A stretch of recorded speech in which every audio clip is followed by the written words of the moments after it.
Yeah, so how have you been, bro? How's medical school going? Man, I wish I had time to, um, even for myself, just to like reflect on this whole process. But overall, it's been a net positive Okay, net positive. experience. Yeah. Okay, that's really cool. I guess like, well, I want to the first. Well, thank you for coming on first of all, Oh yeah, of course. because like that's awesome that you're willing to talk and really kind of like maybe get a little bit personal in terms of like the reasons that you're pursuing this very difficult thing that you're pursuing currently. So like I guess the first question is why. What made you want to become like a physician or a doctor? The question. Before Thank you. I was pursuing medical school, I decided to, or I tried to pursue a PhD, doing research. Well, I guess if we actually rewind a little further behind that, I did always want to be a doctor. Hmm. I always loved helping people. I always loved talking to people, working with people.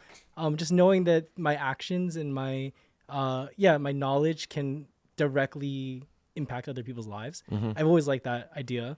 Um, and uh, I mean, things happened throughout like undergrad, throughout high school, which directed me not to like pursue medicine. But so I was pursuing a PhD at the time. But then um, midway through, when I was working in the lab and probably working in the lab for like 12 hours a day, Hmm. I was like, I cannot do this work. Nothing about the work ethic. I was like still there for 12 hours a day, but this was not fulfilling. This is not something I wanted to do. I didn't really care. I mean, even that, like, what if I get a PhD in chemistry and then work at a pharmaceutical company and then screw people over in the pharma company, in the pharmaceutical industry? How would I really be helping people? So, um, yeah, I decided to quit my program 6 months in and follow my dream of becoming a doctor.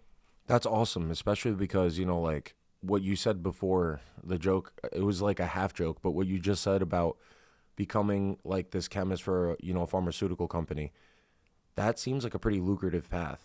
And like, I feel like it takes a lot of moral value to actually be like, I want to pursue medicine because my work and me putting in this work, the amount of work that you're putting in, obviously, with 12 hours a day in the lab, but then also, obviously, you have work ethic. You want to apply that so that you could actually benefit or provide benefit or like help other people basically Right. if they're in times of need and stuff like that. So that's awesome.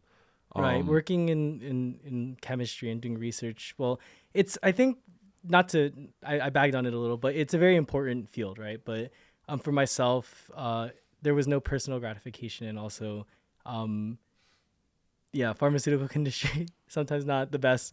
Uh, Sometimes they're not the most ethical people. they for sure have a reputation of, I think there's good and And bad bad. companies Yes, of out course. there. Hmm. And yeah, that's definitely saying the least. There's some companies out there that for sure they do some pretty monstrous things. Questionable. But there's Yeah. yeah, and then but there's other companies that try to like pursue, medicine or advancing medical technology in more ethical ways. So that's always like obviously the ideal. Hmm. But yeah, and I wasn't saying that you were like ragging on it. I'm just saying like I think it's cool that you just decided to shift so you could like more directly help people. So like when you switched, or actually right now, can you explain where in the process for those Yeah. who don't know and what the process is for once you transition from undergrad to medical school? What does Yeah. that look like? So with medicine, traditionally there's the path where, well, there's a couple of many different paths you could do, but the traditional path is you do 4 years of undergrad, you do some sort of major like biology, chemistry, physics, anything in the sciences, Hmm. or I mean, it could be anything in liberal arts too, but you do that for 4 years and then you apply to medical school during your junior year of college. So 3 years into college, you apply so that by your fourth year, once you graduate, you can go straight into medical school. So we call Okay. that the traditional route. There's other routes. So there's the accelerated route where people, if they knew they wanted to do medicine since high school, Hmm. they can go straight into medical school after 3 years of undergrad. So generally, those programs are affiliated with a school.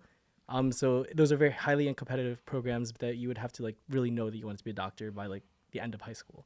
And then there's me who considered the non-traditional route where we were doing it life, doing things, and realized, you know what, whatever I was doing was not for me. I'm gonna pursue elsewhere, something elsewhere, or pursue medicine instead. In my case, so then I applied. I had to still luckily I was a chemistry major, so I had a lot of prerequisites. But other people, like say they studied finance or something like that. I have a couple of friends that are trying to apply to medical school that study finance. Like they have to retake a lot of the prerequisite classes. They have to take the MCAT, and then they apply to medical school and hopefully get in. So the MCAT is basically the SATs for medical school, right? It's the SAT on crack. On what? It's the SAT like on crack. Oh, okay. Yeah. Yeah. So can you speak about that a little bit? Like, obviously, it's a notoriously difficult exam, and it's like a lot riding on it. It's known within like American culture that's like, at least in this country, the way we educate our doctors, like it's crazy. So I think it's Like funny. what about? Sorry to interrupt you, No, but no, like you're good. what? Because you said it was on crack. What about it is like so Yeah. daunting? So with the SAT, ACTs, even like, the medical school exams are a little different, but the SAT and the ACT, a lot of it is just general knowledge. I mean, there's things that you definitely have to study beforehand. Like you should probably go into the ACT knowing trigonometry, right? But it's things generally taught in high school, like the standardized way of being taught. The MCAT, on the other hand, there's a little bit of self-studying you have to do to study for these like exams. The other thing is in the math section of the SAT and the ACT, like they'll give you just maybe one sentence question, and then you just answer based off A through E. In the MCAT, you're given basically like a scientific paper, right? Or you're given like an excerpt of a scientific paper. You have to read through that paper, and then they give you 6 questions about that paper, applying the knowledge that you were supposed to have known after graduating college or after pursuing some sort of medical degree or some sort of science degree. So for the people that were more non-traditional, that didn't study a science degree, they had to have studied all those science subjects before going in. So you're saying self-study. That's what makes it, yeah. You have to actually self-study content. It's not about test-taking strategies, although it is a factor, test-taking strategies, but you have to know your content going in. So like your friends who were doing finance before trying Yes. to get into medical school, that's a lot of self-studying on their part that they Oh, would yeah. have to do in preparation for Yes, just for the MCAT. I mean, they still have to take prerequisites, so the prerequisites help. Okay. But even for like myself, like there were topics covered in the MCAT that I never learned in my undergrad for like biology, shit. right? So like Okay. for example, anatomy and physiology shows up in the MCAT. Okay. I only took like foundational biology. That's all you have to take to get into medical school. They like seeing advanced biology courses, but all you need is like a basic biology class. But they don't cover things like anatomy and physiology, so you have to self-teach yourself some of the. And how physiology. did you know, like, what resources did you use to basically find out what you should know going in, what you should look out to self-study? Yeah, it's kind of messed up in terms of like it's a lot of people will say like people with money get into like become doctors, which is honestly pretty true. In what way?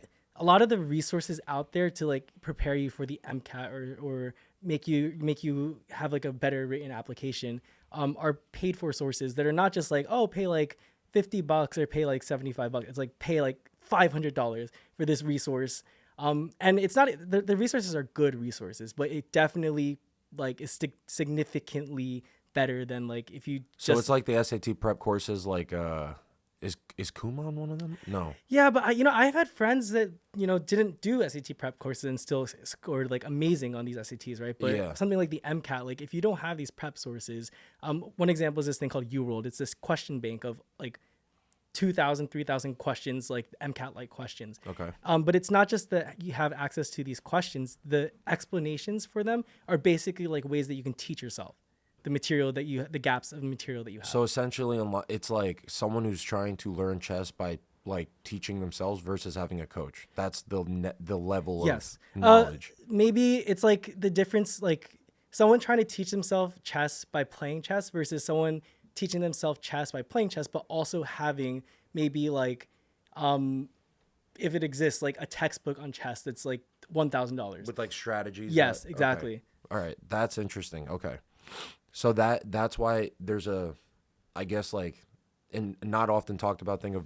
I didn't know that was like a stigma that people with money end up being doctors. It continues into medical school too. Like all the resources out there in medicine. Like I'm fortunately I'm able to like afford some of these like resources, but like they're ridiculous. Like the way they just like jip off like the So it's an students 'cause they entire know. industry basically. Yes. Several $million And it's probably. a good industry because these resources are actually really high quality resources, but they're gated behind like really outrageous prices. Yeah, that's a good point. That's a good point. And if you're really trying to like, I guess, educate the most, because doctors are obviously, they're an essential occupation. That's an essential job, right? So if you do really want the best and the brightest people, it should be more accessible, I feel like. But it kind of makes sense that if it's so fucking advantageous to have that, if they, I mean, it is America, so they could just charge a pretty penny for it.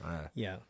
I think, well, I guess to go on a little tangent from this though, in terms of when you get into medical school, having access to these resources are really helpful to people that, you know, if they want to pursue something competitive, like if they want to look better than everyone else in their class, like it definitely, it helps. Like getting through medical school just from the material that's like provided by the school, will make you a doctor.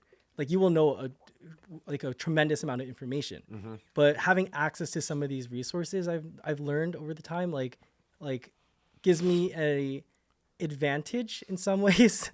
Where like, oh, like maybe the resource I used explained the topic much better than our professors. And like, there's an obvious gap in knowledge between me and some of my friends or my peers and like how I understand the concept. And I mean, I try to explain, you know, if I get some sort of like knowledge from a resource and if I want to like sort of share that and explain it to my friends, like that maybe they're having issues understanding a concept, I'll try to explain it the way that the resource taught me. Like, so I try in that way, like I try to share the knowledge from these things, but yeah, like these really high quality resources are just, you know, gated by like these really outrageous prices. If people want to pursue something like, if people want to get like the highest marks, like it's almost like maybe it makes it much easier to get like really high scores if you have access to these resources. Like essentially what I'm trying to say. So in a sense, you know, that I get that begs an interesting question, right? Like, I want to know, before you said to study for the MCATs, it required a lot of self education. Yep. It sounds like that continues into medical school. Yeah. What ratio would you say, like percentage? Like how much are you learning like from self teach? Oh, it's funny. So I kind of joke with my friends. We're like, in the beginning of medical school, I think I relied heavily on our medical school's, like lectures and professors. But as time went on and I started picking up research and I picked up different like extracurricular things or got busy with things, or once the quality of some of the professors sort of went down, I started turning to some of these sources. So I'm not going to mention, but some of these sources are available for free through different ways. Okay. And I kind of got like a preview of sort of like what, you know, how these sources can be used, and or like the quality. And I was like, whoa, like that I they explained like a hard concept in 5 minutes and I understood it in 5 minutes, as opposed to sitting with something for an hour and trying to understand it. That makes a lot of sense. Right. And then that like 55 minutes that I saved, then I can spend that 55 minutes doing something like chart review or doing research, getting, you know, doing something more efficient with my time. Of course I end up buying the resources in the end because like the ethics of it's too good to pass up, basically. But like, what percentage is you self-studying? Like, is it every day? If you learn something in the class, you're gonna go then back and then like, oh yeah, so reassess that information. So my sort of strategy at this point now is just use all the third-party sources, like the paid for sources. That is crazy. I just use that completely, and then like I will watch all our professors' lectures maybe at like 3 times speed, just to like see what they're emphasizing, basically. That's majority crazy. of my learning is happening outside of actually lecture. So, you know, this is an interesting thing too, because I was also Hannah has a another friend who another friend of ours that I met through Hannah.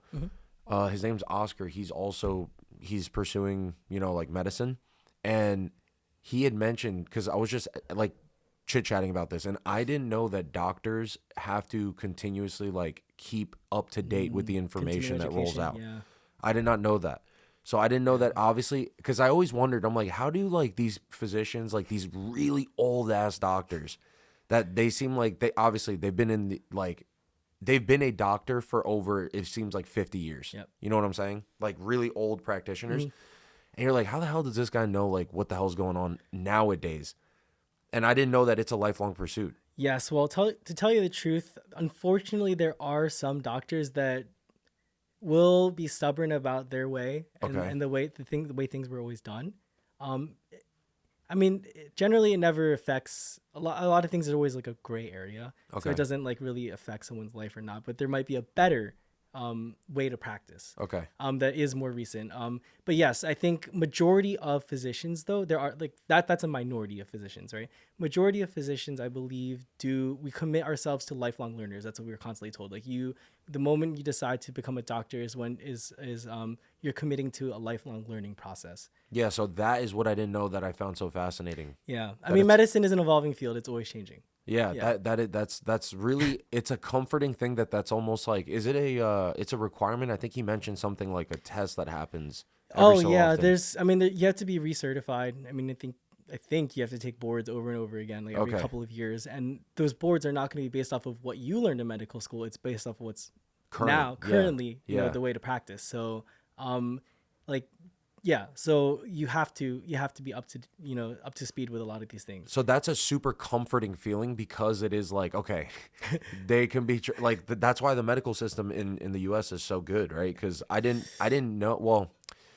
the We quality of the there's doctors they produce.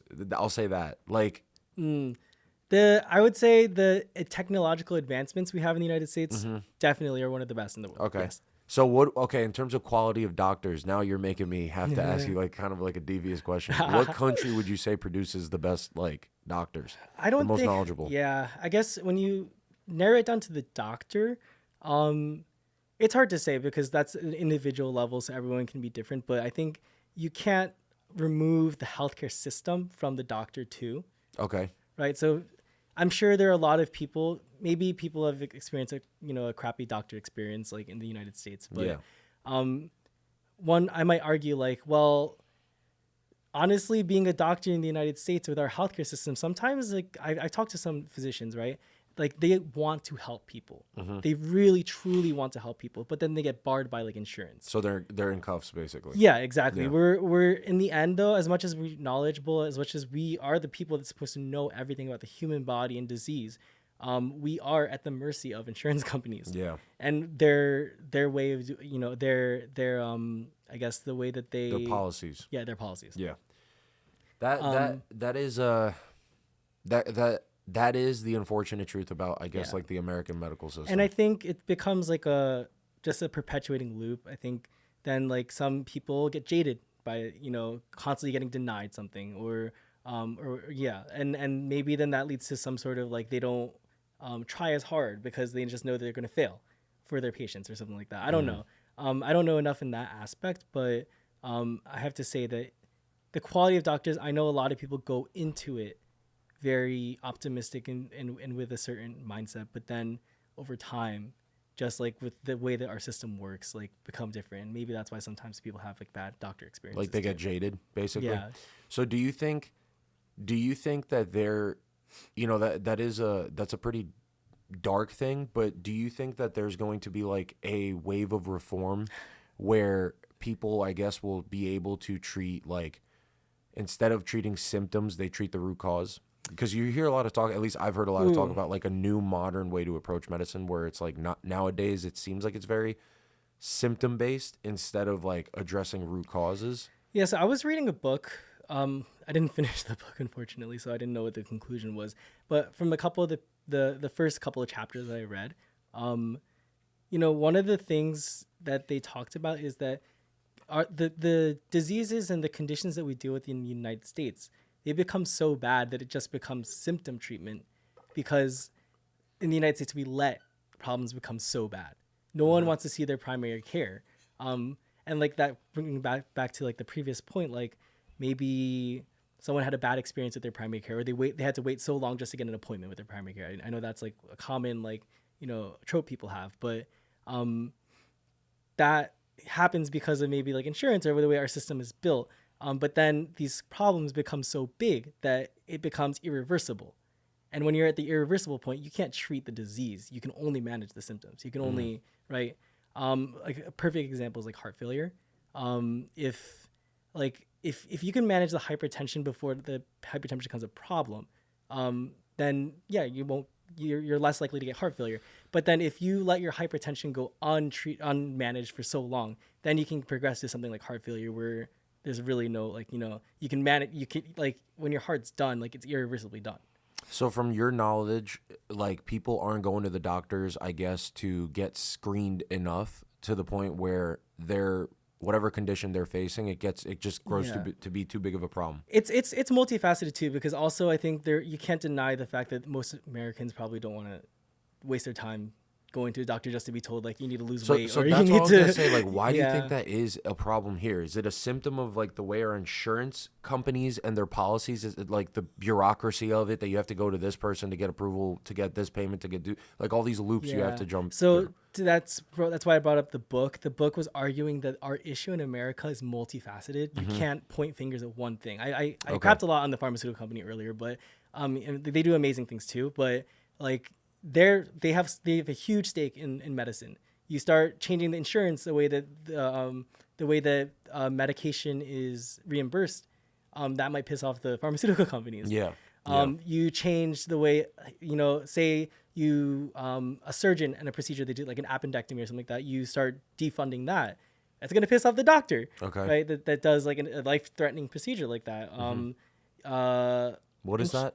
Appendectomy, just removing like the appendix or something Okay. like that, like some surgical procedure, right? Okay, yeah. You start moving to a model where they care more for people's longevity, like primary care. Like, you know, if you compensate doctors more for doing preventative health over reactive health, like surgery, like it's Yeah. gonna make the surgeons mad. You know, Because there's a it's lot less of money in their stake players. paycheck. Yeah. Exactly. Yeah. But I mean, I think also at the same time, though, you ask most surgeons, they probably would want our primary care to be better too. You know, they probably don't want to be seeing that many people. Appendectomy is a little different, but like maybe like I was talking about earlier with like chronic, you know, or congestive heart failure or some sort of heart failure. Okay. These people don't want to be treating heart failure, right? Day in, day out, all the time, 24/7. Right, exactly. And so, like it's sad, but a lot of times some people get to that place because, you know, our system just like failed them. You know, the Wow. yeah, like the both ways. The system, our system failed them, and also people don't want to change their life. So is it like Equally. a cultural issue also that's also a part of it, like the stubbornness of like the typical American? Yeah, 100%. as Definitely, it it's comes to health? multifaceted. That's very Yeah. interesting. Okay. It's the patient, it's the provider, it's the insurance companies, it's the pharmaceutical company, the government and everything too, right? It's everyone coming together, and it becomes a problem. So on this topic, okay, this is very interesting. On this topic, obviously, we're in a very shifty political time in Yeah. this country, right? So there's a lot moving, there's a lot changing. There seems to be a lot of like breaking of the status quo. Yeah. Obviously, Bobby Kennedy is he's what is the Secretary of Health? Is that what his position is?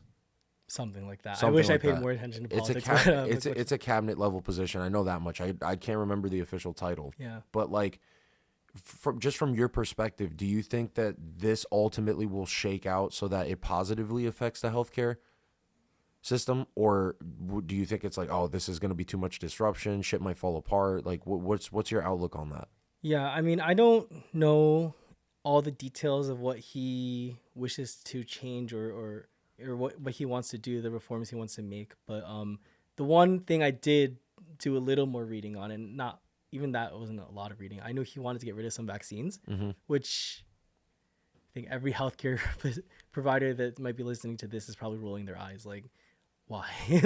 like it's been proven so many times that like that they don't cause like autism or all these different things, or that the benefits outweigh the costs. I mean, I think that's the bottom line for a lot of these vaccinations and medications. And they definitely save lives. Like, we don't want smallpox back in the United States. We don't want polio back in the United States. Yeah. Like, these vaccines have effectively eradicated some of these horrible viruses, diseases, or like like viruses, bacteria and stuff like that. Why are we taking a step backwards? Yeah. I don't know. And I don't know what sources he's coming from, and like what. Yeah, I wish I wish I could understand. I try to be in the middle when it comes to a lot of things, but in this circumstance, I'm like, I can't understand why, when there's just so much proof that there's no harm. Yeah, I keep up with it a little bit just because Yeah. it's been like, I guess, something for whatever reason lately I've been more interested in like geopolitics and just politics overall, because obviously it's like such a, everyone talks about it. It's Yeah. become very commonplace nowadays to be politically informed, which is, I'm not saying I'm politically informed. I just kind of like read things here and there, watch like podcasts here and there. That's basically it. But I know that because I watched the podcast with him back when he was like running for president or whatever, because I was just like, I don't even know who this guy is, but apparently he's causing up some like he's kicking up some dirt basically in the political realm. I didn't know anything about him. So I was watching this podcast and that question came up, and I think he's trying to more so like just reevaluate everything and like make sure that there's more rigorous testing before approvals happen with vaccines. I don't think he's necessarily trying to like remove like the ones that are considered to just like the ones that are considered unanimously to be like perfectly safe. I don't think he's trying to remove those. Yeah. Because that wouldn't make any sense. I agree with you. Like, that wouldn't make any sense if you're getting rid of something that. I do remember reading an article saying that his qualm is about how some of the vaccines got away with less testing or rigorous testing. I don't know. I don't know what, I didn't read through the trials. Like, I didn't go down a spiral to see like the details of what he's arguing for, or what he's arguing about. But yeah, I don't know. I think especially after this pandemic, when people were so adverse to take the COVID vaccine, which also even with the COVID vaccine, I can kind of understand why people would be hesitant. I mean, once the testing was all done, like, the proof was there, but for people to be, because it is a new medication, and it's the medication and things that are going to be administered to people, like it is something that needs to undergo rigorous testing. So yeah, I would have to look at the studies like that of the vaccines that he is questioning, putting into question. But yeah, I don't know. It's like I think though it's very much his opinion can be utilized as a weapon or an argument for people that are in that realm of non-vax, right? Okay. Or that do not listen to the science. Okay. Right. So here's this political figure that has so much like status and power, who is like in some way supporting their objective or their goal.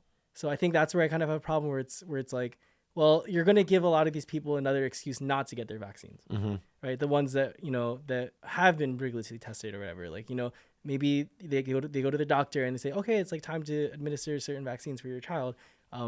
Yeah, it like might give polio them, it might give them more of some people on the fence or people thinking about not being vaccinated. Maybe the initiative to not get their.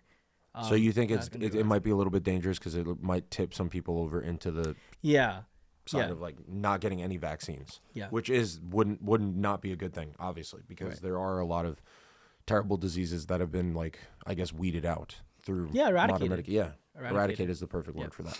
So that definitely makes a lot of sense. The COVID one is an interesting thing because there's been a lot of like back and forth on that, especially in the years, because it's been like, I mean, it's been like 2 to 3 years since the pandemic really kind of started tapering off. Yeah. I feel like, right?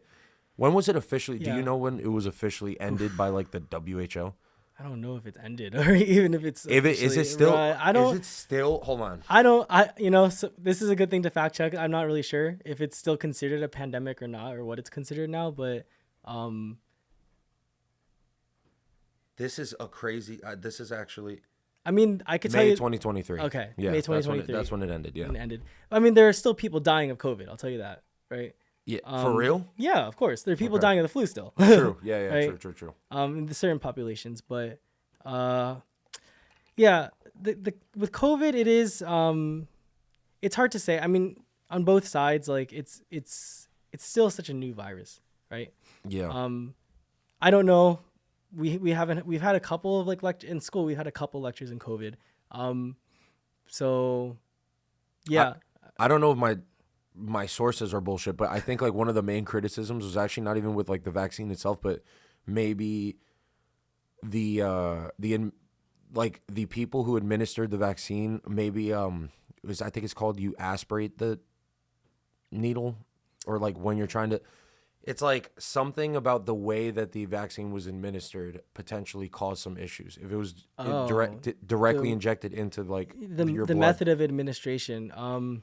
I mean, I don't. From my knowledge, I only think it's intramuscular. So they would just come in 90 degrees, like maybe around your arm, and just administer it into the muscle. Yeah.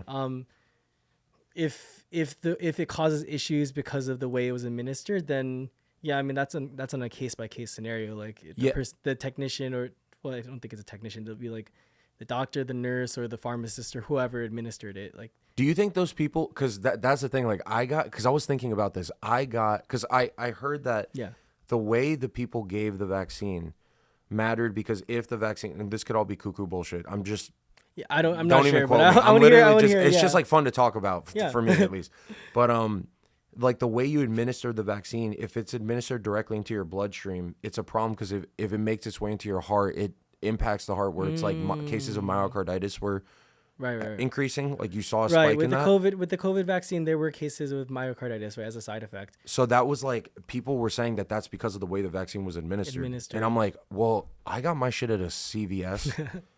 The pharmacists are supposed to know how to do it. So, I don't think it was I think I got it the first time from like a general like a technician. CVS employee. I want to say like the person wasn't even wearing scrubs. Like they were in blue jeans and shit. I think. Are you required to wear scrubs? Or No, I mean, it was no, a pandemic, so I don't know. No. Maybe they just had to like deploy a bunch of workers. I mean, maybe they were like a nurse hired to do Okay. it, and maybe the nurse. I mean, maybe the nurse didn't want to wear scrubs. I don't know. But I mean, you can't just grab someone from the street Yeah. to administer vaccines like that. No, that doesn't fly. Because I feel like Because of those issues, yes. So there are issues where, for example, when you give an injection in the gluteal region, right? There's a specific location you're supposed to inject the medicine, so that you don't hit something like the sciatic nerve, the nerve that runs. what happens if you hit that? You fuck some shit up. Yeah, I mean the sciatic nerve controls your whole like back leg.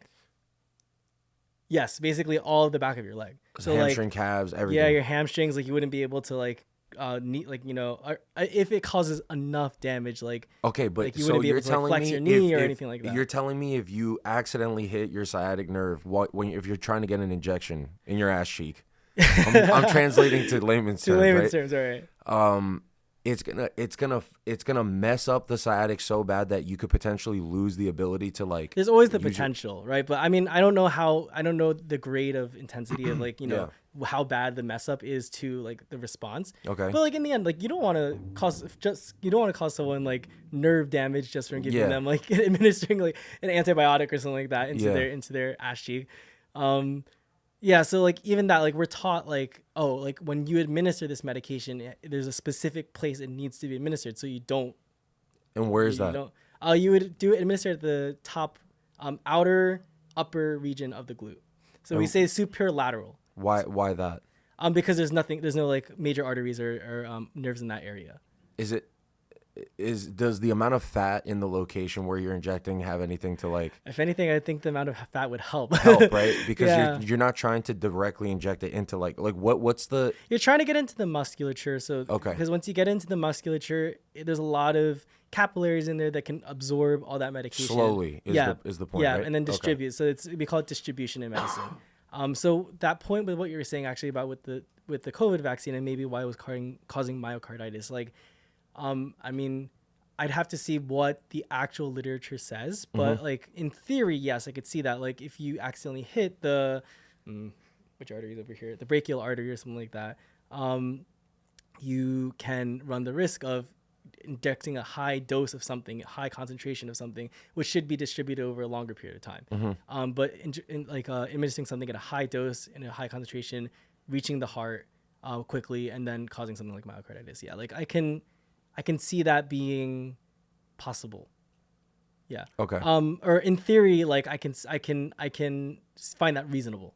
and you're But I'd have to read the literature out there. I don't know the literature. gotcha. about it. And you're just right now. You said you actually are you about to take your cardio exam, or you I just took took it? my first cardio exam. Okay. So I'm not a cardiology expert at all, but yeah, I took my first cardiology exam, and we have 2 or 3 more weeks in the unit, and then I'll take the second one, and I take something called the shelf. Like there's like 3 exams per unit, and then we move on to the lungs, and then we move on to the kidneys, and we do the same thing over and over again. So how many, so where in the process are you Yeah, so of medical school? I'm what we call an M1, so I'm a first year medical student. Of didactic portion, Yeah, right? so the didactic, for those of the people that don't know, didactic means you're just sitting in a classroom and you're learning from sitting in a classroom, as opposed to clinical or non-didactic, where you actually learn in like working with patients. You learn the information. On the you field. learn on the field, exactly, on the job. So, yeah, I mean, didactic, I understand why it exists. Like you need that breadth of knowledge. You don't want to go into something blind. But it gets a little cumbersome sometimes, definitely. Like the amount of information that's thrown at you? Yeah, and as doctors, we're expected to learn all the rare diseases too, which I do need to know them. But because you never know when you do see the patient with the rare disease, right? I cross my fingers, right? But that'll be able to diagnose it. But yeah, we'll learn about diseases that, there's probably so many doctors that never end up seeing them. But we have to know over this exam and everything about it. So the didactics get a little frustrating. And also as people, we tend to learn better when we're doing something on the job, when we're doing something, when we can actually correlate the actual life experience with knowledge. But I understand why it exists also, even to the extent of like the common things, like we want to know what the common symptoms or things are before going into it and actually experiencing it in the real life. So from your outlook right now, you think the most difficult portion of your medical school is going to be like the didactic portion? Oh, I think, well, that's an interesting question. I think, so for M1 and M2, right? Those are the first and second year medical students. We're in didactic. We're just learning by like the textbook, by lecture, like classic learning style. Third year, M3 is when we start clerkship. We call it clerkship. Okay. And that's when you're working in the wards. You're working in the hospitals. Some people say that their third year is the worst year of their life. Why is that? The worst year of their life? Yeah, or worst year of medical school. Worst year of medical school. Actually, let me rephrase that. The worst year of their 4 years in medical school. Okay, got you. And some people say that's their favorite year. It's very divisive. Okay, so do you think it's divisive because of the fact that it's such a jarring, like it's such a shift from the normal structure of education? Because Yes. I mean, up until that point, Most most doctors are nerds, right? We love to study. We love to listen to a lecture. We love to absorb knowledge. When you're in the world, when you're in the wards, maybe you're doing an ER rotation and someone's having a freaking heart attack. Yeah, I heard and it's like your first on. day, right? Yeah. Like, or someone just goes into cardiac arrest. Cardiac arrest, heart attack. Someone like needs to like. There's a code that's run, right? And that's like your first day. What's code blue? Code blue means like they need resuscitation. Okay. Yeah. Yeah. Something's like their airways obstructed, like something they're in like immediate, like they will. They're in immediately oxygen. die. They're in an oxygen. In a place where they depleted- can immediately die. Okay. Essentially. Okay. Got you. I think. Well, you're not in your we clerkship didn't yet. learn Don't worry. Yeah, you're clerkship, M1. but You're I'm pretty M1. sure Don't worry. that's Don't what it worry. means. It's M1. It's M1. I'm In pretty 2 sure years, it in is, 2 yeah. years, you'll know. Yeah, what that ask me means what the for sure. mitochondria does. Like how I can answer that. Okay, actually, Yeah. powerhouse of the cell. Powerhouse Right? of the cell. Have you heard anything about this methyl blue stuff? Have you heard anything about that? Methyl blue. I think you're gonna because you just mentioned mitochondria. It's just methyl blue is a fucking dye. Yeah. Okay, but Yeah. they actually found out that it might have some like beneficial effects on mitochondria in our cells. So, it's actually methylene blue, I think. Methylene blue. Yeah. Thank you. Methylene blue is actually used as a treatment for certain. I think it's like carbon monoxide poisoning. No, I'm talking about a supplement you take though. Yeah, but methylene blue already is used as treatment. Okay. For what? For what you said? For carbon I dioxide think poisoning? It's carbon monoxide poisoning. Carbon or monoxide poisoning. It's for one of those respiratory like poisonings. I should have paid attention more in didactic. Can we Google this? I want to yeah. actually. I'm just curious to like if you could find that. It's like cyanide or carbon monoxide, methylene blue treatment. I have not heard about the benefits though. Methemoglobinemia, which is caused, I'm pretty sure by, let's see. There's a the only reason I heard about this stuff is because I was listening to this podcast where there was this not a neurosurgeon, like he's not a neurologist by like PhD, but he is I guess like he has some sort of education in it where it's not to like the doctor level, like he's not a doctor, Yeah. but like he's not a neurologist, but he's an expert right, through study or, whatever, of it, like in neurology. And he himself ended up developing a brain condition where he had these like episodes of seizures. And they were getting more intense, more frequent. And then ended up somehow where he heard about this. And when he ended up taking it, apparently it's like it likes neurological tissue. I don't know if that's the proper term. Like neurological tissue, yeah. It likes that type of tissue in our bodies the most. Has a preference for it? Yeah. And then he was taking it at certain dosages. I think it was like 1 milliliter per or whatever, 1 milligram per kilogram of body weight or whatever the hell it was. There was something like that where it was like a ratio like that. Okay. And he ended up taking this as a supplement, and all of a sudden his seizures stopped. And it's like there's like new studies that are coming out allegedly. That's what I heard from this. I haven't actually looked into it, but I'm curious to see if you recently heard about that because you mentioned the mitochondria. I don't know if yeah, I mean, so yeah, I did look it up. Methylene blue, it can be used for carbon monoxide poisoning. Oh, okay. It's a condition called methemoglobinemia when something happens with your hemoglobin, like something like, for example, inhaling a bunch of carbon monoxide. Yeah. It can be used to treat it. I know it's also used to visualize lymphatics. Like, so if a surgeon has to do something on the lymphatics, you can visualize or is that on mice? I don't know. But I think as doctors, what's really important is to be open to, especially like, they're going to be the people that will say like, oh, this supplement, like, it's just like, like it's garbage, whatever. Yeah. And there are certain things that have been proven to be like, not effective. But I think especially like if a patient comes to me and asks me like, oh, like something like methylene blue, I've heard about this happening, it's important for us to not be judgmental about it, even if it sounds whack. Yeah.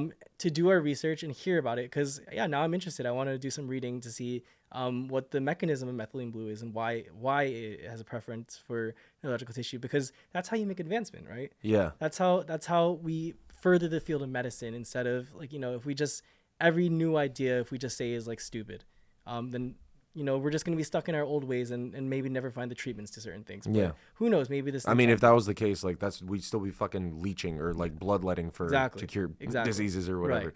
Right. But like, okay, talking about supplements, you actually just made me think of like an interesting question. So not to this is gonna sound really random, but you recently, like within the past, I would say like I think 2 years. Underwent like a physical transformation. Oh. You got very physically fit, is what I'm saying. Yes. You dropped in like body fat. You got very fit. So congrats on that. That's awesome. Thank you. I mean, I gained it a little bit starting school. I mean, listen, I actually did hear that that's a thing. Like people, when they go through medical school, it's like so stressful that some people, stress eating, some people do that. It's half and half, I'd say. So yeah. So like, not you, but you still look very healthy. Especially like considering from when I first met you. I'm not trying to rag on you. No, before, you're good. You're good. You got very healthy, Yeah. So do you yourself supplement? Like, do you take supplements? Absolutely. I do. Okay. And what's your supplement stack? That's like what I want to know. I do take whey protein because I've read a couple articles on like the benefits in terms of, my goal is to build muscle, right? Okay. To be more toned, to be able to take off my shirt at the beach and look good, right? Yeah. So in terms of building muscle, for me, whey protein made sense. You want to increase the amount of amino acids in your body because you want to have a positive balance of nitrogen, because that'll push you to actually build. You can't build shit. Sorry. You can't build. You can curse. This podcast is not clean. Don't worry about it. You can't build shit when there's nothing in the body. You know what I mean? Yeah, got you. So the idea of increasing your protein intake made sense to me, right? Okay. The quality of the protein, that can be questioned. So when I was doing my research, a lot of it was isolate, right? Yeah, exactly. Whey protein, because you want certain our muscles in our body prefer certain amino acids, or they're essential. Well, also there's certain amino acids that our body doesn't create naturally, so we need to ingest it. Okay. So things like whey protein are high in those essential amino acids too. And yeah, I mean, maybe there's a difference. I think the consensus is that natural meats like eggs, steak, or like chicken, like eating something like that is better, more effective than like whey supplements. But listen, I'm not going to cook a steak like every single time. Fucking day. Yeah. I'm not going to cook 3 eggs after every workout. It's much easier just to make a protein shake. Yeah, of course. It's much more convenient. It's much more convenient, and it's still probably getting like 8 80% of the benefits, or it's not like a huge difference, right? Right. I mean, would assume. it makes me a little bloated sometimes, but that's like the first couple of weeks when I first started drinking whey, and then now And then it's you like get used to the it's protein whatever, farts yeah. are a real fucking Yeah. thing, though, for The sure. shit smells so bad. For sure. I've been there. Yeah. My is that so you take anything else besides the whey protein? I or- know creatine. The research out there on creatine is, I think, back and forth. I mean, most supplements, there's a lot of research that's very back and forth with a lot of things. But I mean, I can see why creatine would work. I supplement a lot. Yeah. I'm on like, especially recently, daily. I'm on I think it's 5 milligrams of creatine monohydrate. I take that in the morning with fiber.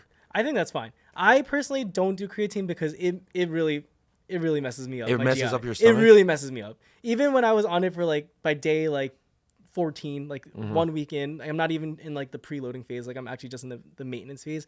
It would just really fuck up my stomach. Like Really? I would not be able to sleep. I'm just like, oh my God, like, you know, like it's just like, people told me to drink more water and stuff like that, but like I'm drinking plenty of water. Was and it it's still- monohydrate specifically? Yeah.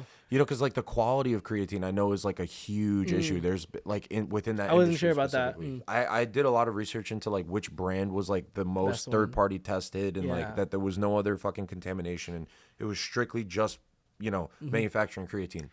I don't know if So- it has to do with the contamination from the creatine that I bought, because my brother uses it and he doesn't get these symptoms. Okay, so I it think could it's just- more yeah. just myself. I'm Okay, maybe gotcha. more sensitive to it. Yeah. Gotcha. So that makes sense. I didn't know. I mean, everyone does, I guess, like react to it differently, right? Yeah. Everyone's body is like unique to them. But my stomach actually, interestingly enough, doesn't really get bothered by it. I don't know if it's. I take a lot of like fiber too, Yeah. because it's just like good for managing like blood sugar levels, right? And it's just like it's also good to like regulate, Fiber's stool consistency, and like I fucking preach that fiber is like one of the best things to take. I Yeah. literally like. Well, fiber, you gotta be careful. Yeah. You need to be drinking a lot of fluids with it, but because it can just like, if you don't drink a lot of fluids with it, it can just clog up in your stomach. Yeah, I don't right? mean like the pills. I take Yeah. the one where that you mix in water, and I do like a huge thing of like 2 of those for one. I For mean, 2 ideally, if you can get your tablespoons. fiber from like vegetables and fruits, like that's. But Yeah. yeah, exactly. It's not. I Sometimes don't things eat are as not many as as convenient. Yeah. Yeah. I'm not gonna be munching down like a shitload of fucking like what has a lot of fiber, like avocados. Cabbage or avocado. Yeah. So I take that with the creatine. I also take magnesium, and then I also take fish oil pills, and then vitamin D3K2. Yeah. So Oh, that's the basically vitamin it. D one is because that one is also another divisive part in, I think, in medicine, because a lot of people are, me myself included, in vitamin D deficient, like very vitamin D deficient. So you know that you're vitamin D deficient. Oh yeah, I know. Like I've like a couple years back when I got like my first physical in like 2 or 3 years. I've been living 2 or 3 years like literally on like the bottom of like most like super abnormal vitamin D deficiency.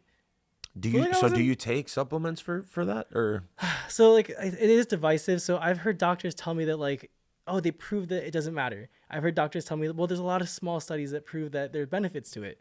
So I don't know. For me, if I remember to take it, I take it. If I forget, I forget. I'm not gonna like lose sleep over not taking it. yeah, I don't know. For me, the question is always like, I guess I'm always interested in like being one of these like optimize your health, bro. It's so cringy, but like I am interested in like optimizing my health. But the thing is like I'm so lazy that, or I have ADHD and I forget to like really start tracking. Like, when did I take it? How do I compare it? Like a month, 30 days I've been on this. Like, I have noticed though, the biggest difference in any supplement that I've taken was definitely the magnesium biglycinate. That shit, the literal first, like, I took it the first night, whatever. 3 days after I started taking it consistently, the sleep that I got that night was insane. And like this fucking thing, They even told you like really good sleep. the REM was like insanity, bro. Like I was literally dreaming, and I'm like in a lucid dream. Like it Yeah. was super vivid dreams. Like I woke up feeling like very energized. Like I could sleep. I tend to sleep a little bit on like the lighter side. Not like Hannah's like insanely light, like feather fucking light. Like I'm a pretty light sleeper too. Yeah. no, but like Hannah's like if a mouse pisses on a cotton ball, she'll wake up. Like that level of fucking quiet. She'll still like somehow hear it or something. But like I tend to be a little bit of a light sleeper, but when I started taking that, the REM sleep and like the deep sleep just went up. Like I slept like a fucking brick. So, I mean, that was definitely the one that like immediately I felt a very like palpable difference. I think as long as it's not creating an issue, and it's not known to create an issue, I think it's fine to take. I heard that if you take it in really really high doses though, that it could do something with your heart. Yeah, things with electrolytes can really always fuck things up. Yeah. But I take less than actually. I think. Okay, would you agree? It does also come down to like body weight, right? Or no? I mean, yeah, there's gonna be a dose response based off of your body weight. Yeah. So I am a larger person, but I take less than the recommended. So the recommended's 4 pills. I only take 3. Also, because it just makes like the supply much. Obviously, it draws it out. And then I eat a lot of. My diet's like pretty diverse. I try to eat a lot of fruits and vegetables and stuff like that. But like, what's an example of a food that's high in magnesium? Meat, right? Isn't red meat? It's like iron and magnesium and potassium, maybe.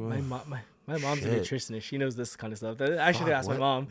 What foods are high in magnesium? I want to say kale. I'm gonna guess shellfish, like oysters or some shit. Foods Clams. high in magnesium. I could totally see that being the case. What? Spinach is your... Avocado, spinach, leafy greens. I mean, you can never, honestly, if you ever want to know like what food is really high in like micronutrients, you can just assume kale or like some dark leafy green. Oh, kale is high in iron, I think. Yeah, it's dark chocolate apparently. What? Bananas, nuts, black beans, edamame. Yeah, I mean, it's if you're eating. See, I eat a lot of that, so that's why I Yeah. only take 3 of those pills. I eat a lot of that stuff. In my opinion, like, you know, there's all these supplements, but also like, if you can afford it, the nature has given us like, you know, Just diversify your diet, basically. yeah. If you have a diverse, That's we, what we like to the tell other- people just have a rainbow of fruits and vegetables. Yeah. Or vegetables on. You want your plate to be diverse in color. Okay. Because you'll be able to hit generally most of your Needs from that? Yeah. Your nutritional needs. But the vitamin D thing is very interesting. That Yeah. you're deficient It in is. that. I am very. I think my the lowest reading I ever had was like 5 or something like that. I think. And what's the normal, like the norm? Yeah, let me look at the norm.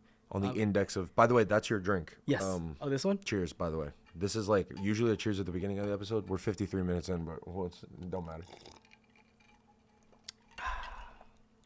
It's tequila passion fruit. That tastes good. Okay, vitamin D normal ranges. And like, do you know, to your knowledge, like what's the effects of being vitamin D deficient? See, that's where it's controversial. Yeah. I've heard something about immune system, I think. Vitamin D helps with calcium. I mean, it could help with the immune system.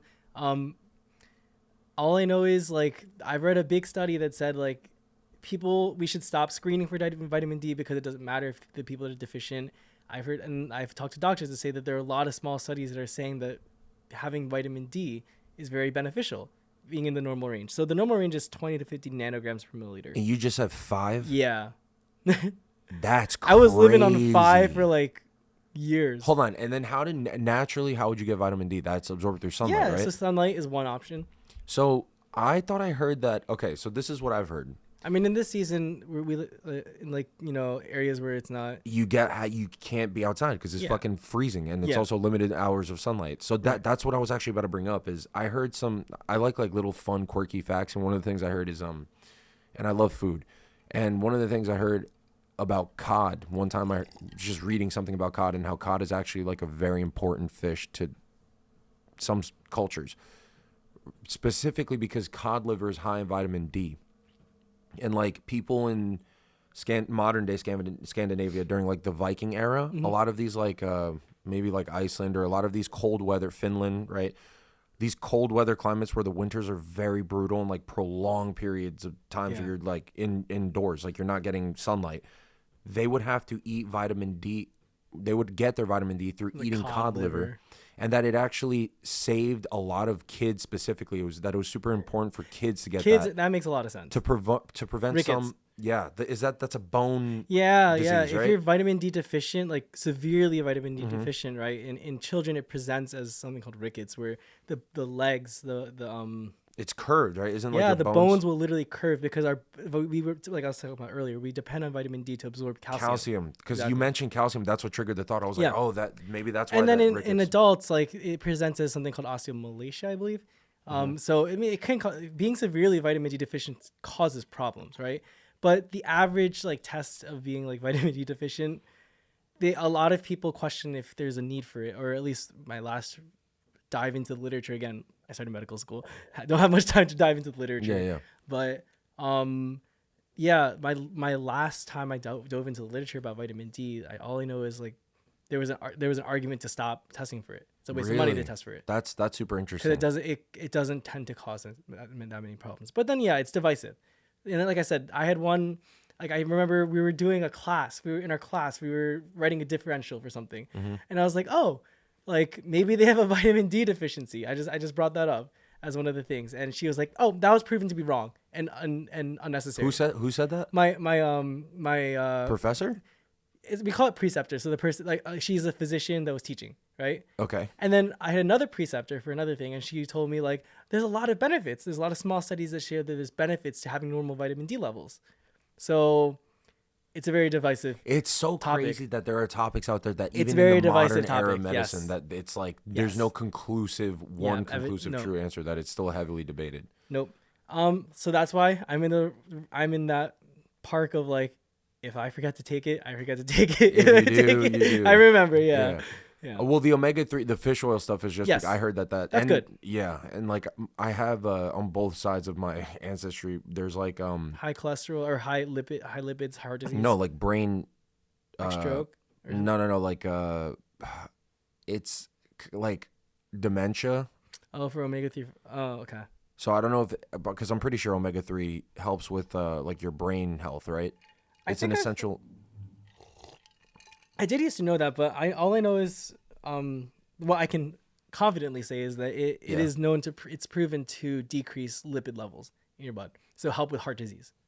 Okay, that's cool too. Yeah, bet. So it's just very good. Overall. Yeah, it's good for it's very likely. It is good. Now I'm doubting myself. I mean, it's always conservative to say like it's most likely or it's highly likely that it is very good for your like cardiovascular health. Okay, got you. Yeah, I definitely like after I started supplementing recently, this has been like a thing that I've really only started getting into. I do think it is good for your brain though. Now I think about it. Because your brain is made of cholesterol, right? Or that's like basically. I mean, everything. Cholesterol's in everything. Like we need cholesterol, but it's when cholesterol goes out of whack is when it's a problem. So what's okay? So you know, like we're talking about controversial stuff in the medical space, and this is funny because nutrition, diet, fads, all this stuff is super. What's like in your opinion the one that you've heard that is like a fad diet that you're like that is bullshit? Like that does not work at all. Bullshit. I don't know if it's about diet. But when people correlate what they eat and their diet to what happens to their skin. What? Yeah, that's a big one. So so eating a greasy slice of pizza and you get acne the next day. Nothing. Well, there are some foods that can trigger it. I think there are some conditions, but a big one is someone like, let's say they have a kid that has bad eczema or something like that. And they're trying to get rid of this eczema and they're doing everything they can to get rid of this eczema. And then, they can't because eczema is a difficult problem to deal with, right? It's an autoimmune disorder, right? Or disease? It's multifaceted, but it's essentially like some sort of environmental trigger causes your immune system to just flare up and then causes like, scratchiness or really itchy skin. But sometimes these kids, they're dealing with this, poor kids dealing with this problem, like their parent will come in and say like, it's what you're eating and start restricting everything that they're eating, right? Attributing their eczema flares to something they're eating when it's very rare for food to trigger someone's eczema. This is so interesting that you bring this up because, I mean, this is obviously like an anecdote, but my ex's aunt used to have, I have eczema, but this is like the worst case of eczema I've seen where it's almost looked like topical steroid withdrawals, like that level of intensity. It was all over her hands to the point where like her hands would constantly be like cracked or like bleeding.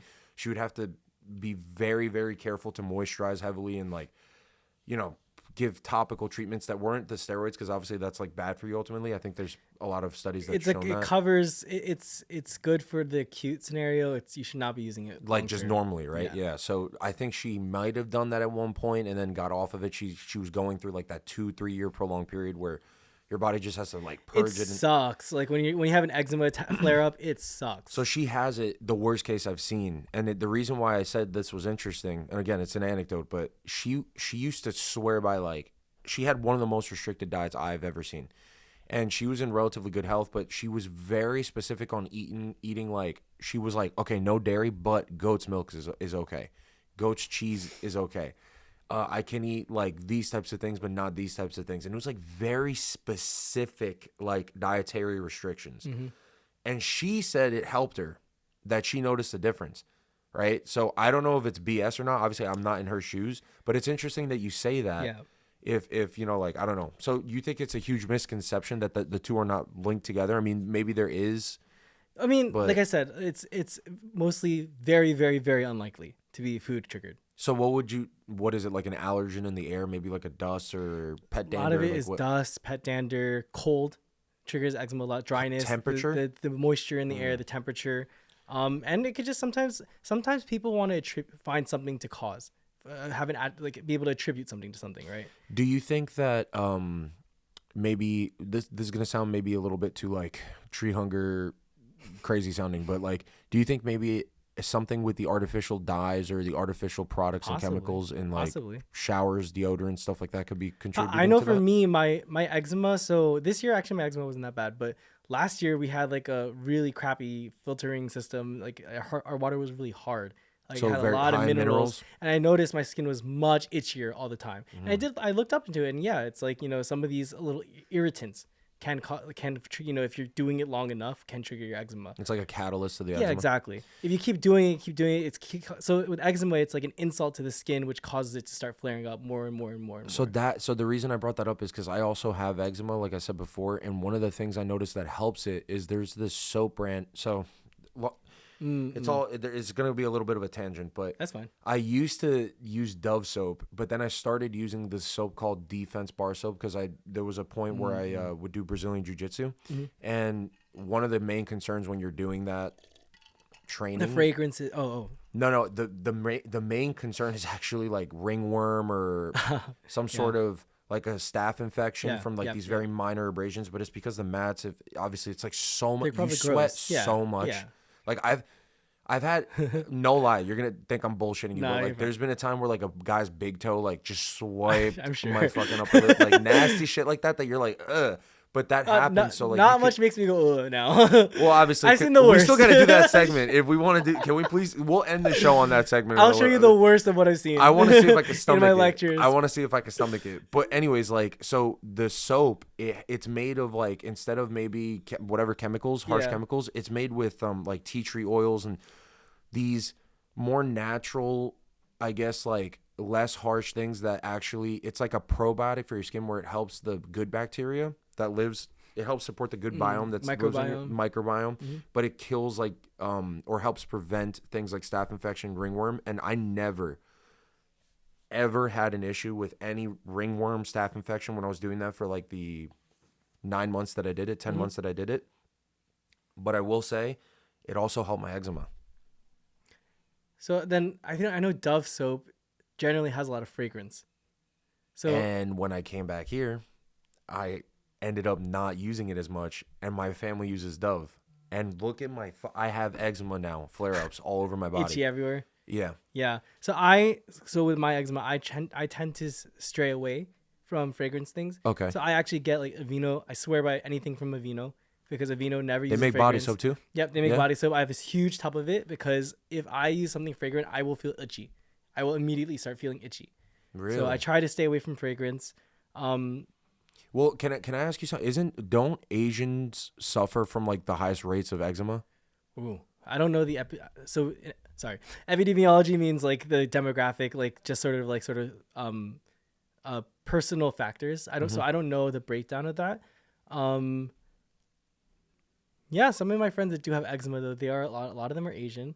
Because I'm not just saying that anecdotally. I thought I heard that like somewhere that hold on. Let me. Yeah. What demographic suffers most from eczema?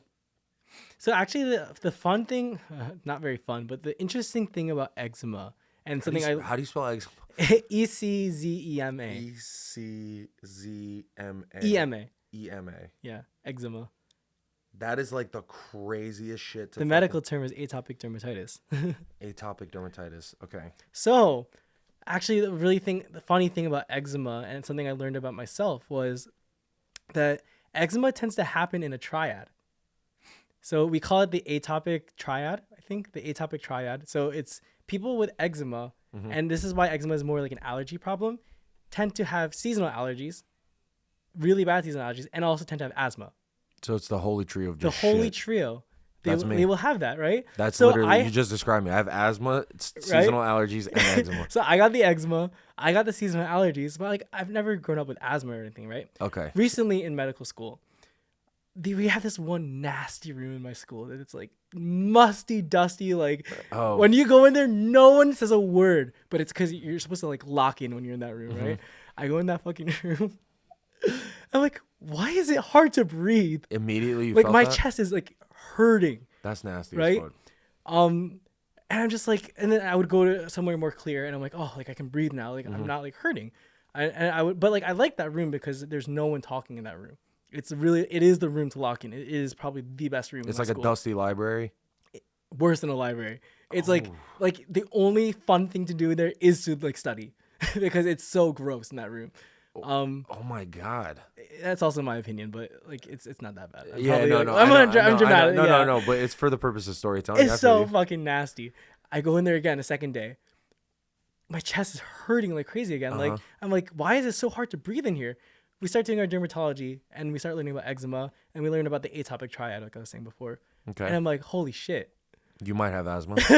Like I might have more. I don't know. Like this is my opinion, my theory. Like maybe I have some like a very mild asthma or something like Like that. an where asthmatic response to certain some conditions. sort of allergen or something like that. Because I know I got an allergy test. I'm very allergic to dust.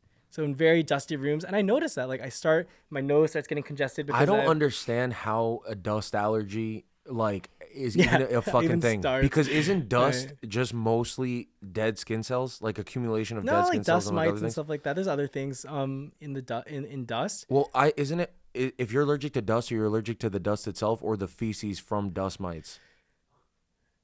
Isn't there something like that where like a skin It could condition maybe be where both, but all I know is like dust. Like there, like one time when I dusted my room, like sneezing for like hours. yeah. If I touch it, I will hive out. Like for dust, I'm very. And then really I did an allergy. I did an allergy test, and when they did it, and when for the dust one, it was at the worst. Oh shit. Yeah. okay. So when I go into a room like that, like where, Immediately like fuck this. This like is my lungs and my nose like a severe congested and inflammatory everything. response. Just like Yeah. your whole system is just like Yeah. shocked. That's nuts. So so fun fact about me, I learned like, oh, like I guess I have some sort of Does mild form of asthma. antihistamine do antihistamines help with that at all? Help with or the not asthma? really? I think with dust, it does not really help. Like So the what- best thing for me is just a dust. Just the room. just avoid it, right? Keep a dust-free room. Do you feel allergies right now? Does this My basement- nose is a little congested. Yeah, it's be Um, dusty in this bitch. It's not like that room is like that room is you can see the dust Like like film. like layered on like the desk. Like No, I have who to the like fuck? No I have one to, like, cleans. Where's the custodial staff? No one wants to right? clean that But room. that's the room people are studying for 24 hours in. So they don't. So there's probably no custodians going in there. Yo, so that's nasty. It's So you're so telling me if I take a nasty. white glove and I go like this, I'm gonna see a freaking 100%. gray smear on my glove, 100%. and then That room is nasty at my school. And I never like I really wish I can go in there again because it was the room I can lock in. dust for me doesn't. I think It's I not do worth have a the chest minor. pain. Mhm. I think I do have a minor dust allergy, but for me, what fucks me up like that, like it has my number. It's my daddy is freaking pollen. Pollen fucks me Pollen up. fucks me the up too. spring, Yeah. it's my work. I sound like a pug. Like I can't breathe the entire fucking season. Like Yeah. literally, like I'm just congested and it's like it sucks. I Even hate with that shit. antihistamines too, right? Yeah. I'll I take used it to makes joke- it better. But it does It not. does not remove it. It does not It makes it remove it. bearable. Yeah. Like literally, Yeah. like there was when and it was really bad when I was a Yeah. kid. Like to the point where in springtime, like for recess, I wasn't allowed to go outside. Yeah. So that's why I love video games, because I used to take my Nintendo Game Boy and just sit in the nurse's office, like playing fucking like the Incredibles game Right. on the Game Boy. There was like a Harry Potter game that was sick. Like it was crazy shit. But point is the pollen. I used to joke that if I like, like that film on your car, The green the film. green fucking film. Yeah. You know how like when it rains, it like gathers. Yeah. So I used to joke like if you gather this and you make like a line, and I were to snort that line like it was like coke or Dead. something, I would die. Like I would just not be able to breathe. No. The asthma. I used to have to go on what is a Flovent? Okay. So yeah. like a inhalant steroid. Yep. Right. So literally to boost my freaking lung function. Albuterol didn't work. Because albuterol, I would have to take it Not even enough. within like the 4-hour range. Like sometimes I would have to like go over that line because I just couldn't fucking breathe. There was one time that I had to go to the hospital on this high school class trip because of that, actually, in Cape Cod, because we went whale watching, and it was a particularly like high pollen count season, Yeah. and it didn't rain for whatever reason. So in the spring over in Cape Cod, that's where we were, right? And we were on the beaches, which I thought would help because there's no fucking trees on the beaches. Problem is, the camp was like, there were beaches, but where you're staying it's not all sand. There were trees, and all of the fucking wind would just collect like where like the campground was, would just collect all this pollen. And I literally, dude, I could not breathe. I had to wake up the nurse, be like, I have taken my albuterol inhaler. Like, I've had to take it twice in the past, like, 3 hours. What do I do? And she's like, did you take your Montelukast, like your, Yeah. no, not albuterol, Montelukast, what's the brand name? You know, Singular. doctors. Oh yeah, Singular. singular. Yeah. So Singular, she was like, did you take that? And I'm like, no. Yeah. I was like, yeah, I did. And I took my allergy pill. She's like, we're going to have to go to the hospital. So at 3 a.m, she drives No. me. They fucking Sorry, I'm hook me up laughing. to, like, no, I don't care. It is funny. Like, and dude, there's literally a picture of me and her. I love this woman to death. She literally was the same nurse, funny enough, that I had in elementary school. And when I ended up going to high goats. school, Yeah. she ended up like, I guess, I don't know, getting promoted from like the elementary school nurse Yeah. to the high school nurse. Yeah. And she was like with me throughout my whole year, and she retired the year that my sister graduated. So like she saw us through. I have a very personal connection with this woman. She's a near and dear person. I hope she's doing very well. Shout out to you, Mrs. Willock. She literally would like fucking take care of me, and then she drove me. There's a picture of me hooked up to the machines, like assed out because I couldn't breathe or sleep. And I'm fucking chopped. Like I'm like chubby. My haircut was terrible. I'm like Shit. dead on this fucking like gurney or whatever it is. What's the hospital bed? Like, you know how like they could adjust it? Yeah. For some fucking reason, they wouldn't let me lay on my back, and it was so uncomfortable. So I'm like half asleep. My mouth is just sagging open because I'm like sitting up. And it was like a selfie. It was funny. I was just all monitored because of fucking pollen. Yeah. It's so stupid. But isn't that funny that it comes as a triad? It's a trio. It's a trio. The devil's triangle. And it's highly genetic. Okay. In what way? Does it skip generations? Because I don't neither of my parents have the shit, but my grandparents both had asthma. Both my grandfathers had asthma. I mean, it's growing up. it's multifactorial, but if you have it, the chances of your kids having it is very high. So I also heard that if you are not breastfed when you're an infant, that increases the likelihood of you getting allergies. Is that true? Listen, I was breastfed and I Still I don't have develop it? food allergies, I guess. I don't really have many food allergies. Like, I'm not allergic to peanuts. I'm not allergic to... But I was breastfed. And yeah, I guess I don't have that many allergies. I feel like a lot of Asians don't have food allergies. Yeah. I'll be honest with you. That's Asian why, like, diet is pretty fucking that's why diverse. you go to a restaurant, they never ask, like, do you have any allergies? Do you have any Yeah, allergies? they There's don't no. ask There's that. no. They don't ask that shit. Actually, I would even wager to say that if you go to an Asian restaurant, it's like, how do I say this properly? Like, it's not an upscale like Asian fusion. If it's like a more mom and pop shop, hole in the wall. If You're never gonna be asked. Do you have no. allergies? And Never. if there is, it's not a good spot. It's run by maybe it's only this like New York type shit. non-Asians. Yeah, it's like New York someone City, who's not like- Asian that like the culture, so they were like, "Oh, I'm gonna open up a restaurant." Maybe, whatever. But Yeah. if there isn't any mention of allergens on the menu, that's how you know you're at a good ass fucking spot. Yeah, it's true. And if It's maybe true. they're a little bit standoffish. It's bad. It's the bad service. because I do have friends that are like have anaphylaxis with peanuts, right? I mean, in like Thai and Chinese food, I think sometimes they cook with peanuts. Not much in Korean food, but it's so bad. Like we can go to a restaurant, it's like good, authentic like Thai or Chinese food, And you can't and have they it will. because they Well, they won't mention. They They won't won't say make shit. they won't say shit about like if there's like peanuts in the dish, or like, do you have any allergies? So Nothing. a lot of those friends are very proactive about saying like, I have a peanut allergy. Like, are there any nuts in this? Okay. Which is like unfortunate. Like it should be the majority helping the minority, but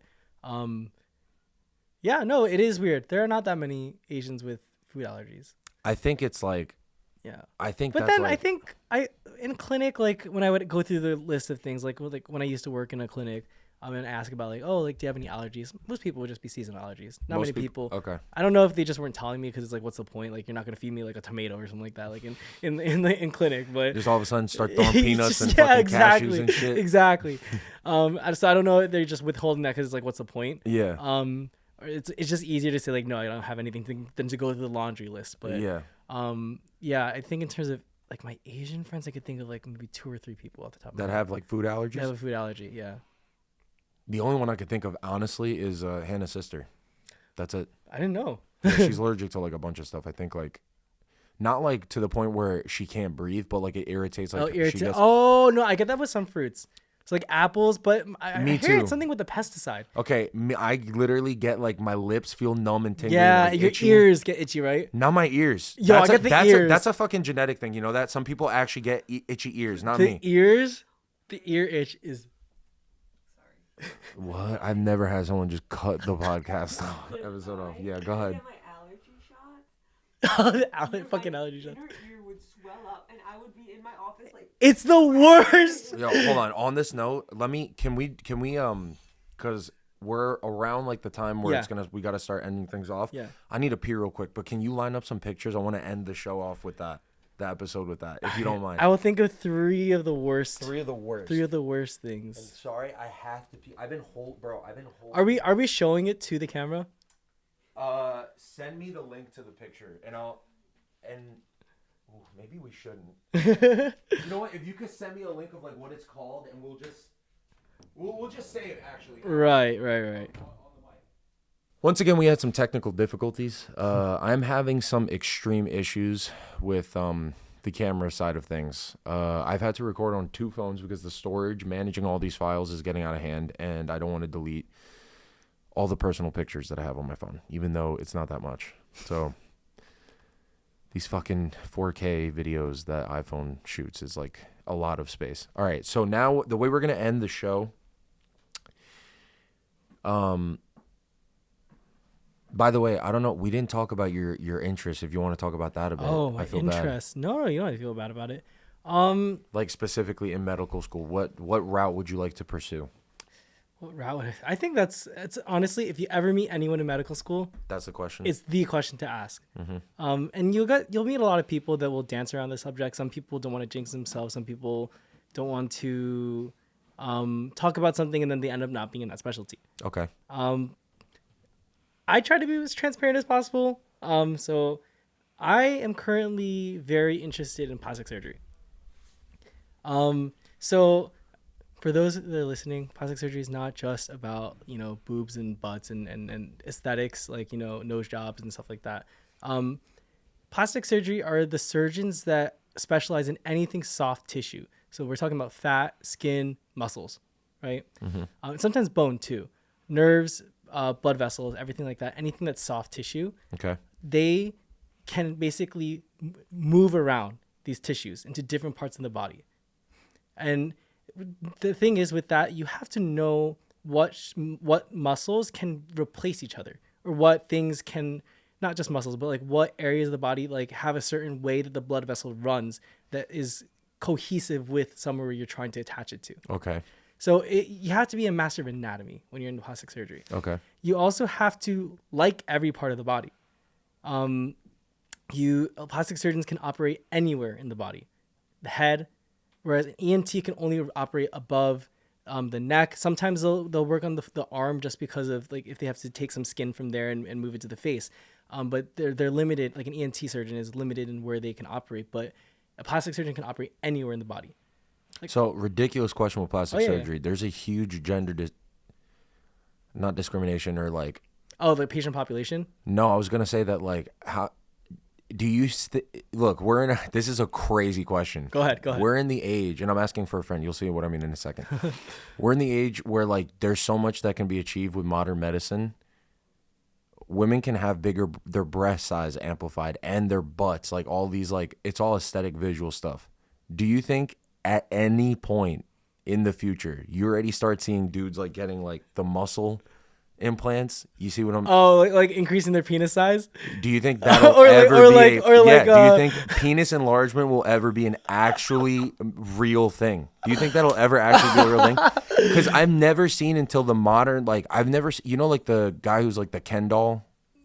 This is Yes, like yeah, this yeah, is yeah. almost like body dysphoria at this point, Yeah. in my opinion. But Yeah. it's sad, but I mean it's his personal choice, right? Obviously, but he has all those like implants, and you can only wonder because like I'm, as it pertains to the world of cosmetics, plastic surgery is, I feel like, largely obviously dominated by like as it applied on women, right?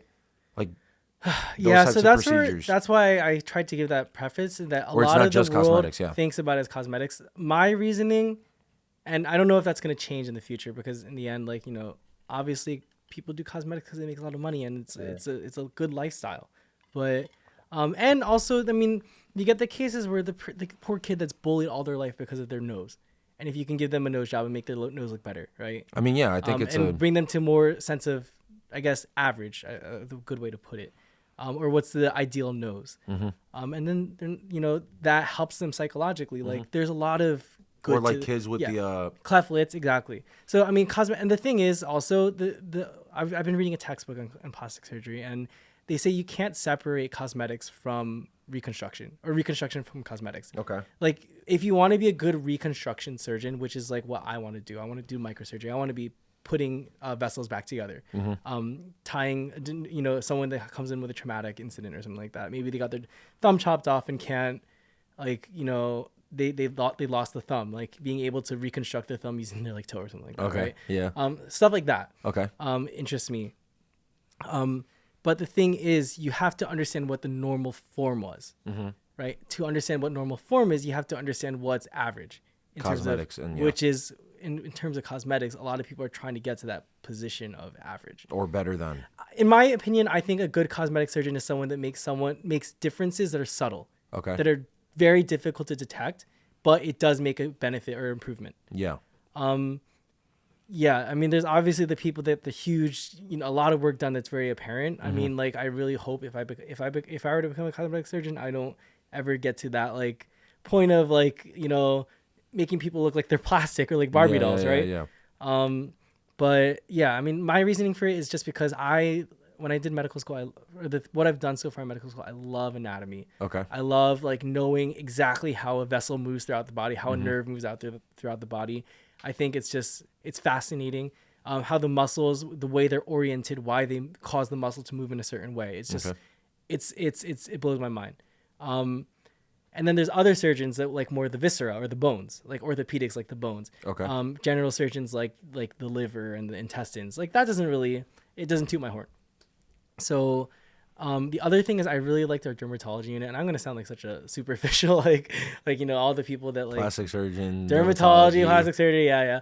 But I genuinely I'll say like my top 5 things I'm really interested in. So I'm really interested in plastic surgery, dermatology, radiology, ophthalmology, and pathology.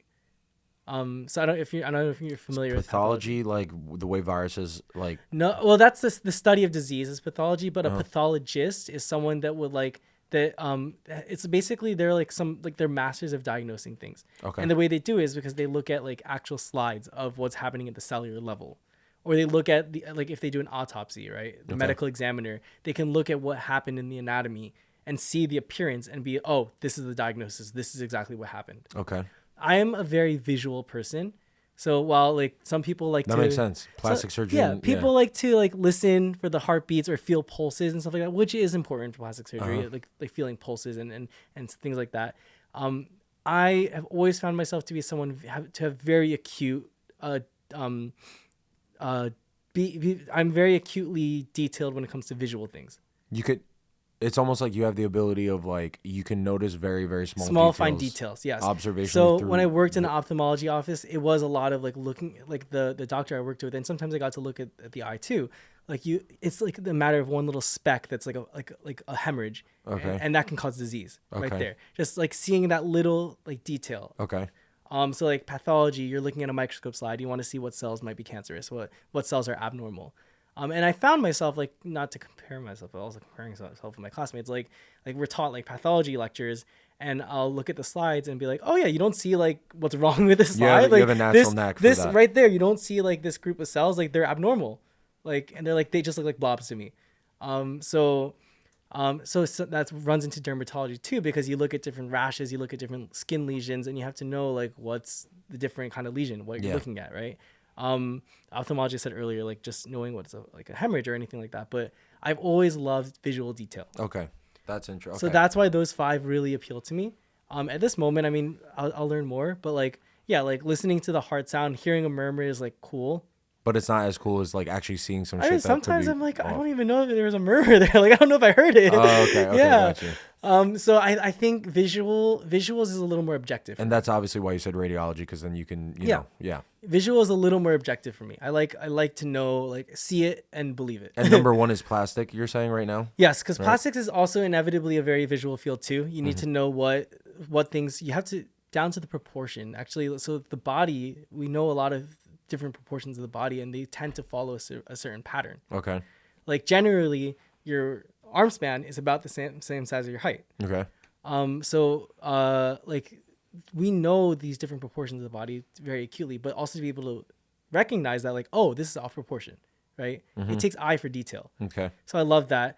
I'm also very handsy. I do like to use my hands for a lot of things. I like to be busy doing things. Like thinking is great. I love to think, but I also love to use my hands.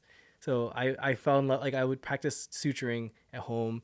We did some suturing seminars, tying knots, all these things. Like Wow.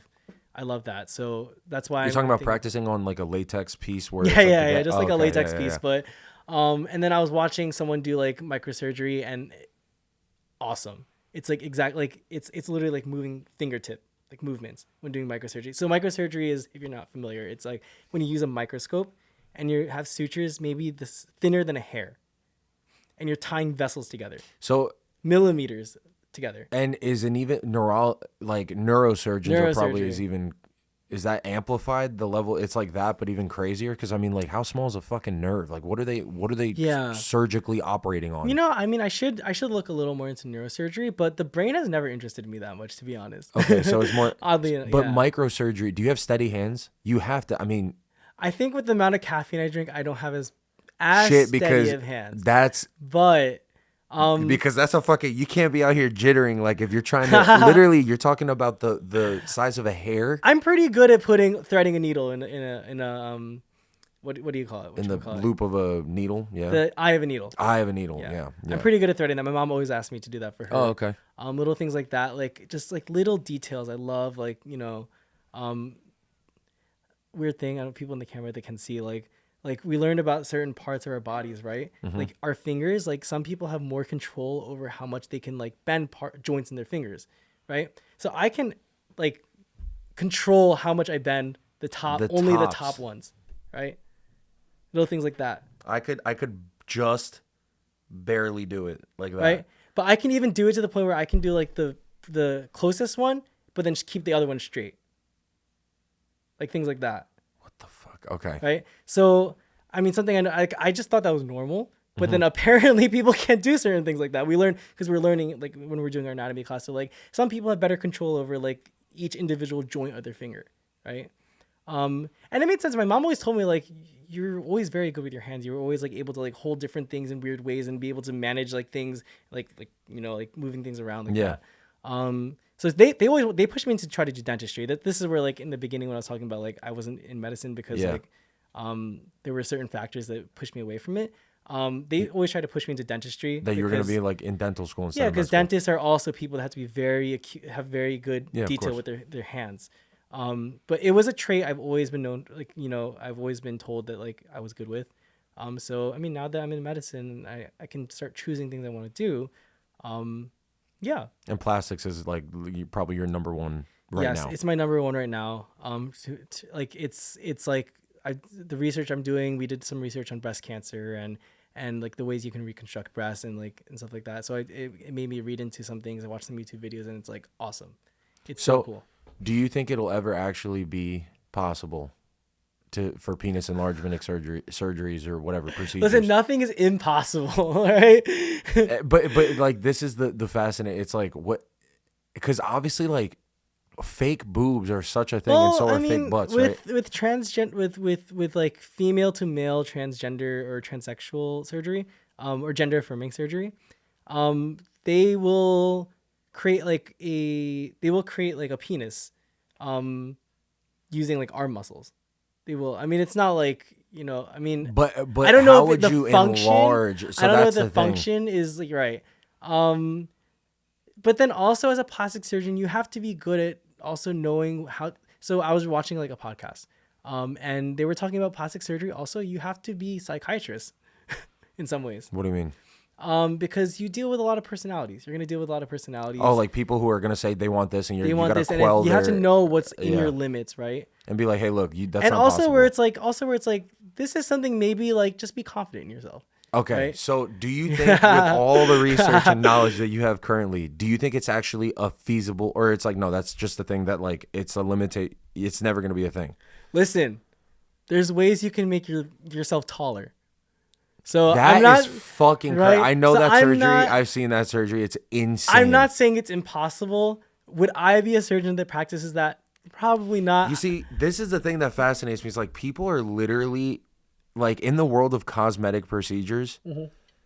It's very like I think they do actually have penis implants though for people with like micro penises. It's a thing. what would the implant do if you had a micro penis? Just Make it look enlarge larger. Make it look larger. flaccid state, or is it actually going to add like I don't, meaningful? I don't know. I didn't look into it. All I know is like See, because this is the thing that's so crazy. It's like breast implants, when they first came around were shit. And then now it's like a lot of the times you can't even tell, right? Like what you said, it's like Right. subtle differences. right. Okay. And then BBLs, I mean, remember when like BBLs first became a thing? Because it's like relatively still kind of like, they're kind of becoming more common nowadays. Yeah. You know, you could Yeah. say whatever you want to make comments about that, but like just statistically they are. And they're becoming less detectable. I feel like originally what you just have this like what you were talking about proportions, just ridiculous like diaper looking butt, and it's like, okay, that's fucking, we know that that's not real. Right. So like you see all these advancements in these like cosmetic procedures. Do you think that's ever going to be one? Do you think it's actually enlargement. yeah. I think not in our lifetime. Really? Yeah, I don't Do you know. think a beard transplant would ever be possible? Oh yeah, I mean they have hair transplants, so I could see a beard transplant Because being they're possible. literally okay. Because like height is like a huge thing. Now they're It's not a all good of surgery. I think there's a lot of complications that come with the height surgery, but it's possible. like what like strength issues, bone strength issues. Yeah, or, I mean like, also like bone just density? like infection and things like that too. Like Yeah, because there's like an active it's fucking the risk is not worth screw it. that's Yeah, it's the risk directly- is not worth it to do that. So it is But it is a possible, thing. but It is a okay. thing. And then now all of a sudden, like you see people are like they're constantly getting facelifts is a fucking crazy one, conceptually speaking. Yeah. Like you're cutting your face off of your face and then pulling pulling it back to then make de-age your face. Yeah. Like This is where I come. This is where like for me personally, like I don't know what I mean, I don't know how my opinions are going to change in the future. This Okay. is why like these are the areas where it's like I don't know. I don't like if I become a cosmetic surgeon, like maybe right, like I don't know what it's like to be old. I don't know I don't know what's going on in like the older elderly person that has wrinkles and they just want to look young again. Like I'm not there.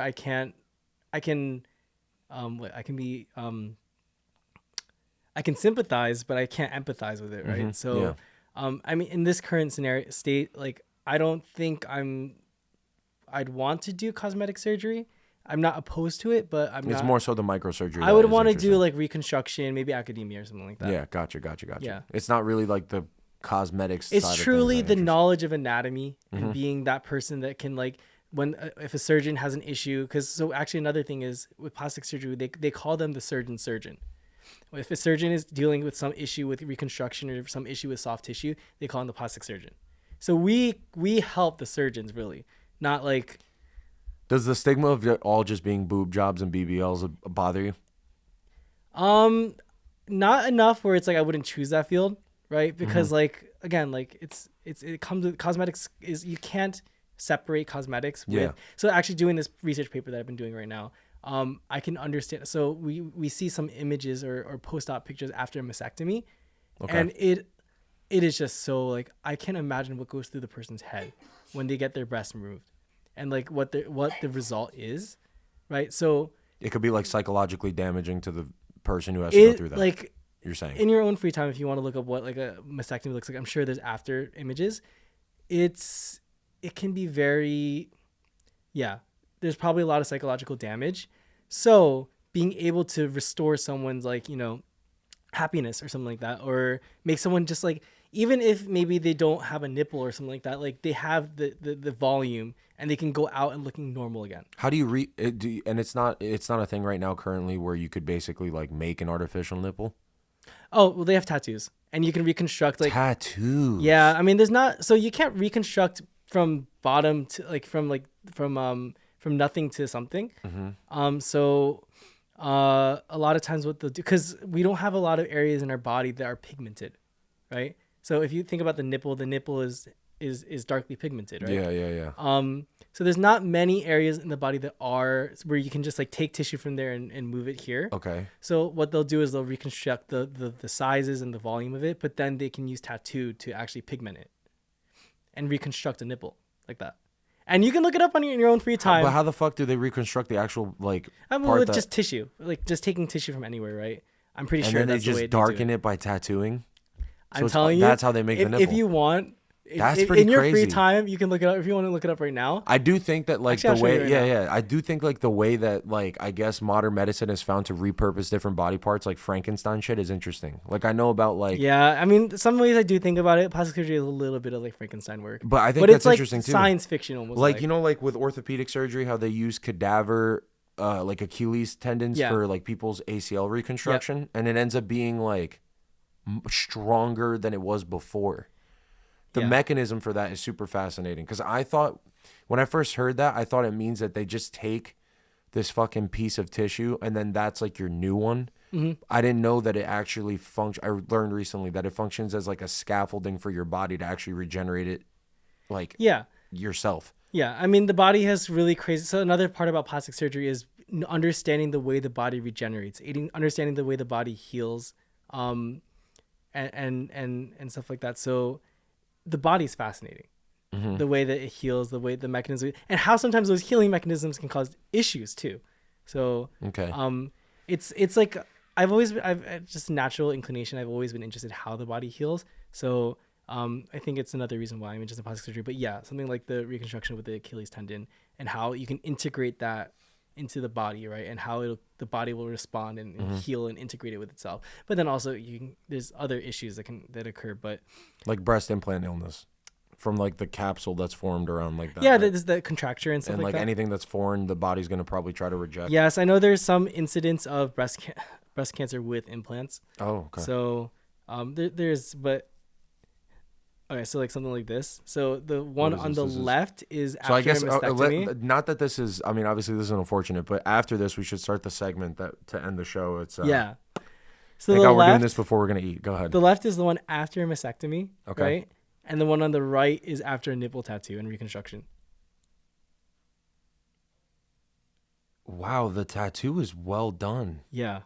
The tattoo is very well done. Yeah. Yeah.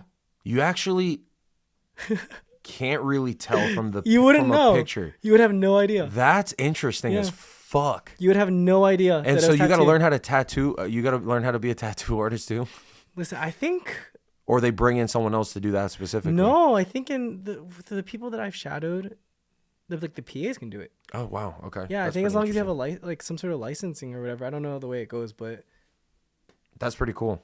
Let's start the segment if you don't mind, because you already. So Oh, I what we're got gonna do pictures. right now is obviously, and Kata obviously she's a PA student.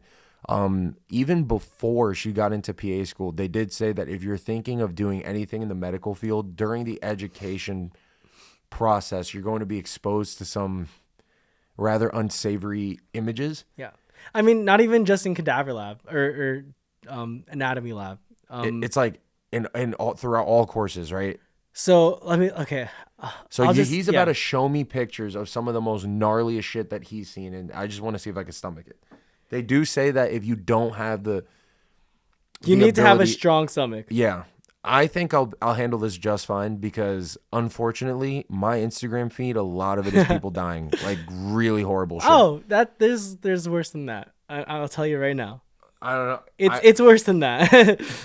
In my opinion, it's like unfathomable. Like in like a horror movie like type shit. I've right? seen some just disgusting No, shit though. organs don't scare me. Even working in the cadaver lab, like or the anatomy lab, I can't say that. Cadaver is not really a good word to say, but Why? I don't know. We What do you mean call not- them donors because I mean they're donating their body to for science? for students. So I think cadaver has a sort of connotation to it. Okay. I don't really know. I didn't look up into it, but they always called it donor. But all I know is like everyone used to always say cadaver, so I was very confused. But That's interesting. that they're very there's, like, big some on. update in Oh, the actually, this is zeitgeist kind of about- gross. Maybe I'll do 4 pictures. Fucking hell. This is Okay. kinda gross. So This 4 one was- pictures. So this was a pretty if- gross We're not lecture, gonna. now I I'm think not about it. putting this up. I'm not editing anything in here because I'm not gonna get this video flagged. But if you want to look these things up, obviously you're gonna announce what it is that I'm fucking looking at. There's a story to each one. Also. Yeah. Can you tell me what yeah. it is first? right. Explain before you show me. Like, what am I about to see here? Oh, this Actually, one I'm, tell me this while one I I'm not see gonna it. tell you. This one I'm not gonna tell you. I'll show you after the story. Let me see. Oh. All right. So we're in our first week of medical school. It's like it's like a Friday, right? Okay. We're thinking about drinking. Maybe we're gonna have some fun. Like something's gonna happen, right? Mm-hmm. It's Friday morning. We're in lecture, and this professor is notorious for just unsolicitedly showing dick pics. Well, something with a penis. Like Okay. like this professor, every lecture I think we've had with her. Okay. Just like there's always something with a penis. And there's Okay. always some disease, and it's like, oh yeah, and it could affect the penis too. And then penis picture, and I'm like, okay, all right, I guess there's a penis right A there. lot of penises. Okay. A lot of penises in medical school. So this is gonna be dick related. Great. Then she shows us this. This is gonna picture. be mutilation. Hold on. What's your guess? What do you think? Take a stab. If I'm being honest with you, okay. This so is a urological emergency. urological emergency. Urology doesn't have many Do emergencies. not but tell me this is a I'm looking at urological like a emergency. fucking kidney stone. No. No. Okay, this is 5 centimeters. What appears to be like a fucking, just a black ball of like tar. Ball That's is what a good this looks word. like. This is a testicle Yeah. riddled with cancer. No, it's a testicular torsion. I had that. You did? Yeah.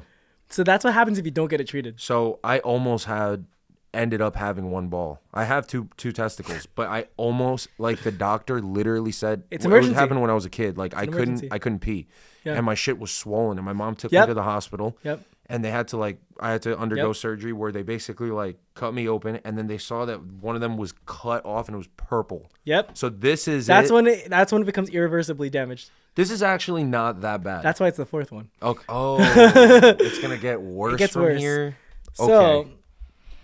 testicular torsion, just some education out there, happens when the vein, I believe it's the vein, like within the testicle twists and it cuts off its ability to return back to the heart, and you get a pileup of blood, and it piles up until it becomes necrotic. Necrotic means the tissue dies. Yeah, so that's what it looks like in an autopsy. Fuck, dude.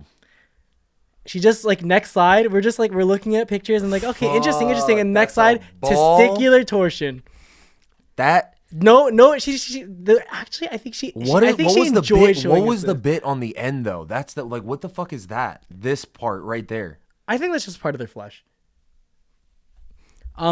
But yeah, no. She just shows us this picture. And she's like, "What do you guys think this is?" That's fucking nasty. That is pretty nasty. And we're all just like, "I don't know." If you think about it, A if I let kidney? it sit, no. And she's like, "Boys, you might want to cover your ears. This is testicular torsion." If She's it like, goes all the way wrong, like Jesus Christ. And that's like a real picture. 5 centimeters. 5 centimeters. Is that a small testicle? I feel like 5 centimeters is kind of like a small testicle. I don't know. It's kind of big to me. Oh, okay. All right. I don't know. I don't know what like the. Let me. So All right, what next are one. you I mean, gonna you'll tell know- me? Are you gonna You'll tell know me? what this one is. Are you gonna tell me before, or do I look at this first? I mean, you're gonna know immediately. Oh, It's just a God. gross picture. Okay. But this is what happens when maybe you, let's say you're a diabetic. This is why it's really important. For I already know what this is gonna be. if you're, you know, if you, it's very important to keep track and really work on your lifestyle. But for diabetics, yeah, like they lose sensation in their feet. Sometimes.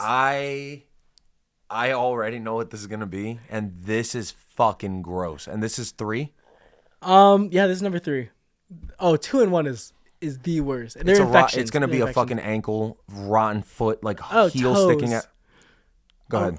So we call this gangrene when it becomes mummified, when your tissue becomes like mummified. That would have to be amputated. That looks. You see, dry. I'm happy that it's dry. Yeah. and Oh, not the wet is. worse. I would imagine. I've actually I think seen this this is- before, and I've seen this to the point where Yeah. the bone is sticking out Yeah. of the fucking toe. Like there's no more Yeah. flesh. Yeah. The flesh is rotted away. Yeah. I actually heard a horror story one time of a person that went into the ER because they're of foot pain, and they took the boot off. It was a homeless person, and there were maggots inside of the shoe because he had diabetes that went untreated. It became necrotic, and there was all this decomposing tissue along with Yeah. fucking maggots eating his foot away. Yeah. You know, this stuff doesn't freak me out anymore. The one thing I can't deal with is poop, though. Which is a good segue to the next one. Is this gonna be like a All right. poop? So this one, I'm gonna zoom in. So far, I'm good. I'm not gonna lie. The, so the far, I'm one good. question to ask is, guess where what body part this is. Okay. Okay. I know what that is. What is it? That is when you have to have your colon removed, and it's that fucking part of your intestine that sticks out for a colostomy bag, or what is that called? The little. This is an anal prolapse. Oh, that's even worse. But it does look like that. Yeah. Yeah. So when the inside So that's of the anus, inside of your intestines the sticking anus out. just prolapsing out. Yeah, Yeah. coming out. You You know know why the it's la- caused? Oh, do you want to know? You want to know why it's caused by this? From pressure, right, of your colon just exploding Oh, outwards. this is a parasite. What the fuck? This is a parasite. So a parasite. Wait, that I'm looking at right now Oh is a yeah. parasite. So I'll come out. You see all those like little white dots? Yeah. Those are parasites. What fucking parasite is that, and how do you avoid it? Oh, strongyloides, I believe. Okay, and how do you get that? Strongyloides. A lot of parasites are transmitted from eating ass. Fecal oral. We call Okay, it. can we please, Fecal can we oral. please We look call that it up fecal specifically? oral. Can we please look that up Yeah. specifically? Strongyloides, something. I have a Strongylo- fear of parasites, like an actual like that is like the shit Listen, that is like most closely. I learned one thing from the infectious disease unit. Don't eat ass. Don't eat ass. You know how it's not viruses and bacteria. You know how many things are transmitted fecal orally? But what if you just give it a good sponge job beforehand? Still not But recommended. is it worth it? Still not doctor Is it recommended. worth it? What if you do like a little enema I mean, like, situation? yes, you can. Yeah. A little clean That's- around that's, the rim. That's the way to minimize risk. Look, eating salad in a dirty salad bowl is not good, but tossing a salad every once in a while with clean Fecal utensils oral- maybe not bad. Fecal oral doesn't necessarily mean eating ass, right? Okay. It could just be someone farts in your mouth. But let's just say like you're out. Well, you have a girlfriend, so it's different. Sorry, but Yeah. But let's just say like if you were single again, you're out and you're just like having fun, good time. You go back, you bring them back. I'm not eating ass on a first date, no. That's a girlfriend situation, if That's true. anything. But there are people out there, I bet, that will. that will. Those are the same people that are probably doing blow. There's an overlap. I feel like doing blow. As a matter of fact, I've heard a story of a doctor who was doing his residency in Miami during the 80s of during a cocaine like frenzy, right? Because the 80s was crazy with cocaine in Miami. And he said that the amount of cases of men coming into the ER because something got stuck in their rectum. Oh yeah, I asked an ER physician like, what's like, is it true? There's like, a do people fascination come? with anal Do people come and play ask like, with coked up fucking people. like I slipped, and they said it happens more often than you think. No, but these people are not. It's not slipping. It's that they're fucking coked out of their minds and they want something in their ass, and then they get a little overzealous. So maybe there's. So how I'm eating pretty ass on the sure first date I is not am good, yeah. pretty sure strongyloides is mostly anal, is rectal oral. So that's that one actually still is not bad. I thought you were gonna show me like the ones that are really start testing my limits is like things in more of like the injury realm. Okay, I saw a picture. I'll tell you right now. This is crazy. I saw a picture of a case of a person who had bed sores from like a senior home, Like an ulcer. but it went so long being untreated that the entire it was on their butt. Yeah. The entire ass common. cheek was rotted away, and like the skin was basically like a flap over an empty pocket, which is like, you know, your hip bone where your glute is supposed to be, Yeah. was just like a fucking cave. So you know what kind of doctors help with that? Plastic surgeons? Probably Wound to healing. reconstruct. Well, probably, what would I guess? Reconstructing wound You healing. carve out all the nasty, It could be rotten that. shit. I don't know how they would reconstruct it, how they Dress would fix the it. wound and then probably sew Exactly. it back all All over. I know is like I say we, but like when I went to Shadow, we had a lot of people that came in with pressure wounds, and they look like that, like they're Pressure or puncture? pressure wounds. Yeah, Pressure wounds? yeah. Like an example you were saying, like when people they don't move for long enough, they develop a pressure wound. And so pressure wound is just it basically if they're Yeah, let's say you're just lying down for like hours, days, and you don't move. so what is That it? It's area like the where there's accumulation pressure- of blood and stuff like Yeah, that, or where is there's that what? well ischemia, right? There's no blood flowing through there. Oh, You okay. can't lie somewhere. You can't lie down somewhere for that long, or else. Our anatomy's not meant for that. Yeah, there's But our going to be no feet blood and, flow. You know, there's is not enough different. pressure Okay. there, so there's going to be no blood flow there, and eventually the tissue dies if there's no blood flow. Is that why? Is that why with our feet specifically, any injury to the foot, like a cut or something, could be particularly dangerous because it's not as. Well, I'm not sure, but yeah, no pressure wounds. Like if you just sit, if I sat like this and did not move for like a day or two, I will develop ulcers probably. Yeah, so that's what happened with that person, Yeah. and the picture was literally the entire fucking inside was like rotted away. But that doesn't freak me out. That's so like those injuries that are more in line with injuries, like that anal prolapse is yeah. like that. that's The fucking nasty. insides are too much for me. The Really? insides of the body are just like The organs. the organ. I mean, I can look at it. When we work in the anatomy lab, like I'm fine just doing the dissections. I just stay away from GI. GI is. I respect the people that do it. So this is a really on a quick aside, but it has to do with this, like being just like shocked. Like it just reminded me, you probably wouldn't have like, cause you say in a lab you're fine with everything, but it's like seeing it, I guess like in an injury state or it kind of like is nasty to you. My grandfather growing up in Colombia in like the fucking 50s, 60s, the rural countryside of Colombia was like a little bit of like a Wild West. Like there's not much law and order. And like these two dudes got in a fight one time about something. I can't remember what it was, but basically like my grandfather was a kid and he remembers seeing these two farmers like arguing, and they both had machetes. It was very common for people to even to this day like have a machete on their belt just for agricultural purposes, whatever. And they get in a fight and one of them literally just hacks at like the fucking abdomen. Yeah. And he said he saw his literal insides, like entrails, Explode just out. Yeah. and fall out like onto the dirt. I mean, you know how much pressure is in here keeping it all in? It's a lot of pressure, right? If you relieve that pressure. So what is the relief? It's cutting through what? The abdominal muscles, peritoneum. So you'd have to get through the abdominal muscles, which covers over the peritoneum, which is that membrane. which is the connective tissue that covers over all the innards. And then once you pierce that, then all that pressure just fucking. And even if it's like a small, I mean, that's what a hernia is, right? Even a small hole, something will find its way out of there. Okay. Yeah. I mean, you'll get a little bit out, right? Gotcha. Which we do have. Again, I said we. Plastic surgeons do have to also sometimes if there's a particularly difficult hernia, they might operate on it. if it's like gone really out of hand. Yeah. But or if maybe they want to do hernia plus tummy tuck or something like that. Gotcha. So what's this? The last one is. It's gonna involve GI again. And this, it's just like, this is just how. This is not like you'll know. This is just how. Oh, Yeah. that's the one. We that all got agree. me. We all agree that this is the worst. Oh, This is the worst. That is the one that Yeah. got me. Yeah. Fuck that. We had M2s. Oh, I can't even look at that. Actually, We had M2s tell us that that is Oh the worst my picture, God. and nothing like what we the all fuck was know. that? That's parasites, obviously. Yes. Tapeworms. No, it's called ascariasis. How do you get ascariasis? Fecal oral again. But from what though? Is it like a person Maybe someone with eating, maybe like- someone took a shit in like a lake and you accidentally drank lake water.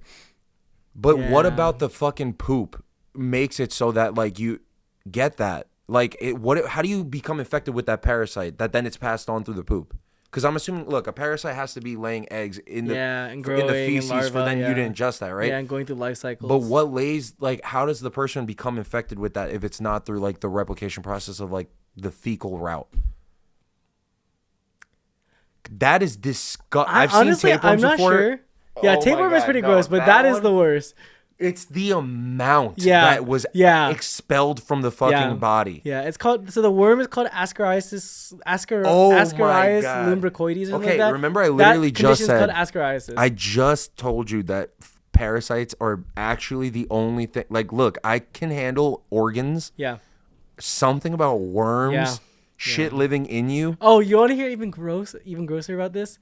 So this worm, if nudged the wrong way, can leach its way into the bloodstream and reach the lungs.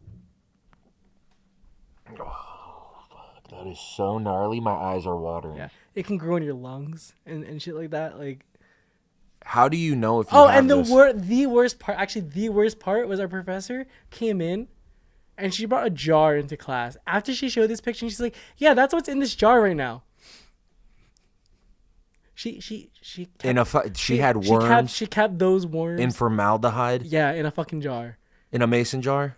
That's the fucking That- I mean, SpaghettiOs from hell. It was an. That's that fucking that's that Chef Boyard demon, it was dog. an amber tinted jar, I will say. That's that Chef Boyard demon. That's disgusting. But that it's that lecture is the notorious lecture in our school where everyone says, Did you show them upstairs that picture before? yeah. Oh, not this specific picture. I need you to show them. I will. When we go up there, I will. But every upperclassman told us nothing gets worse than that one. So that's hands down the worst one. Just like Okay. just push through that one and you will be desensitized to everything in medical school. Okay. And on that note, I think we should call it. My stomach is fucking flipped. Yeah. All right. Well, dude, thank you for coming on. Again, I really appreciate it. Little abrupt ending here, but that's because we're not gonna be able to eat dinner much longer. I mean, like shit's gonna be closing, so we got to figure that out. But thank you for coming on. Seriously, it's been educational. You've taught me a lot, especially about parasites and that nasty fucking worm. I'm never eating ass. I swear to God. Don't eat ass. Maybe And I mean, you eat ass if that's your thing. Eat ass, but you don't want to yuck other people's yum, but Yeah. maybe I- clean beforehand. not for me. Clean. Just clean the utensils that you toss the salad with. That's all. That's all. Or clean the salad bowl, I guess. Yeah. Anyways, thank you. If you made it to the end of the episode, thank you for sticking around, liking, commenting, subscribing, doing all that social media bullshit. Thank you for coming on. Seriously, it's been a blast. Hopefully you had fun. I had fun. Awesome. And yeah, cue the outro music. There we go. And until next time, that's it. You know what to do. Peace, y'all. Deuces.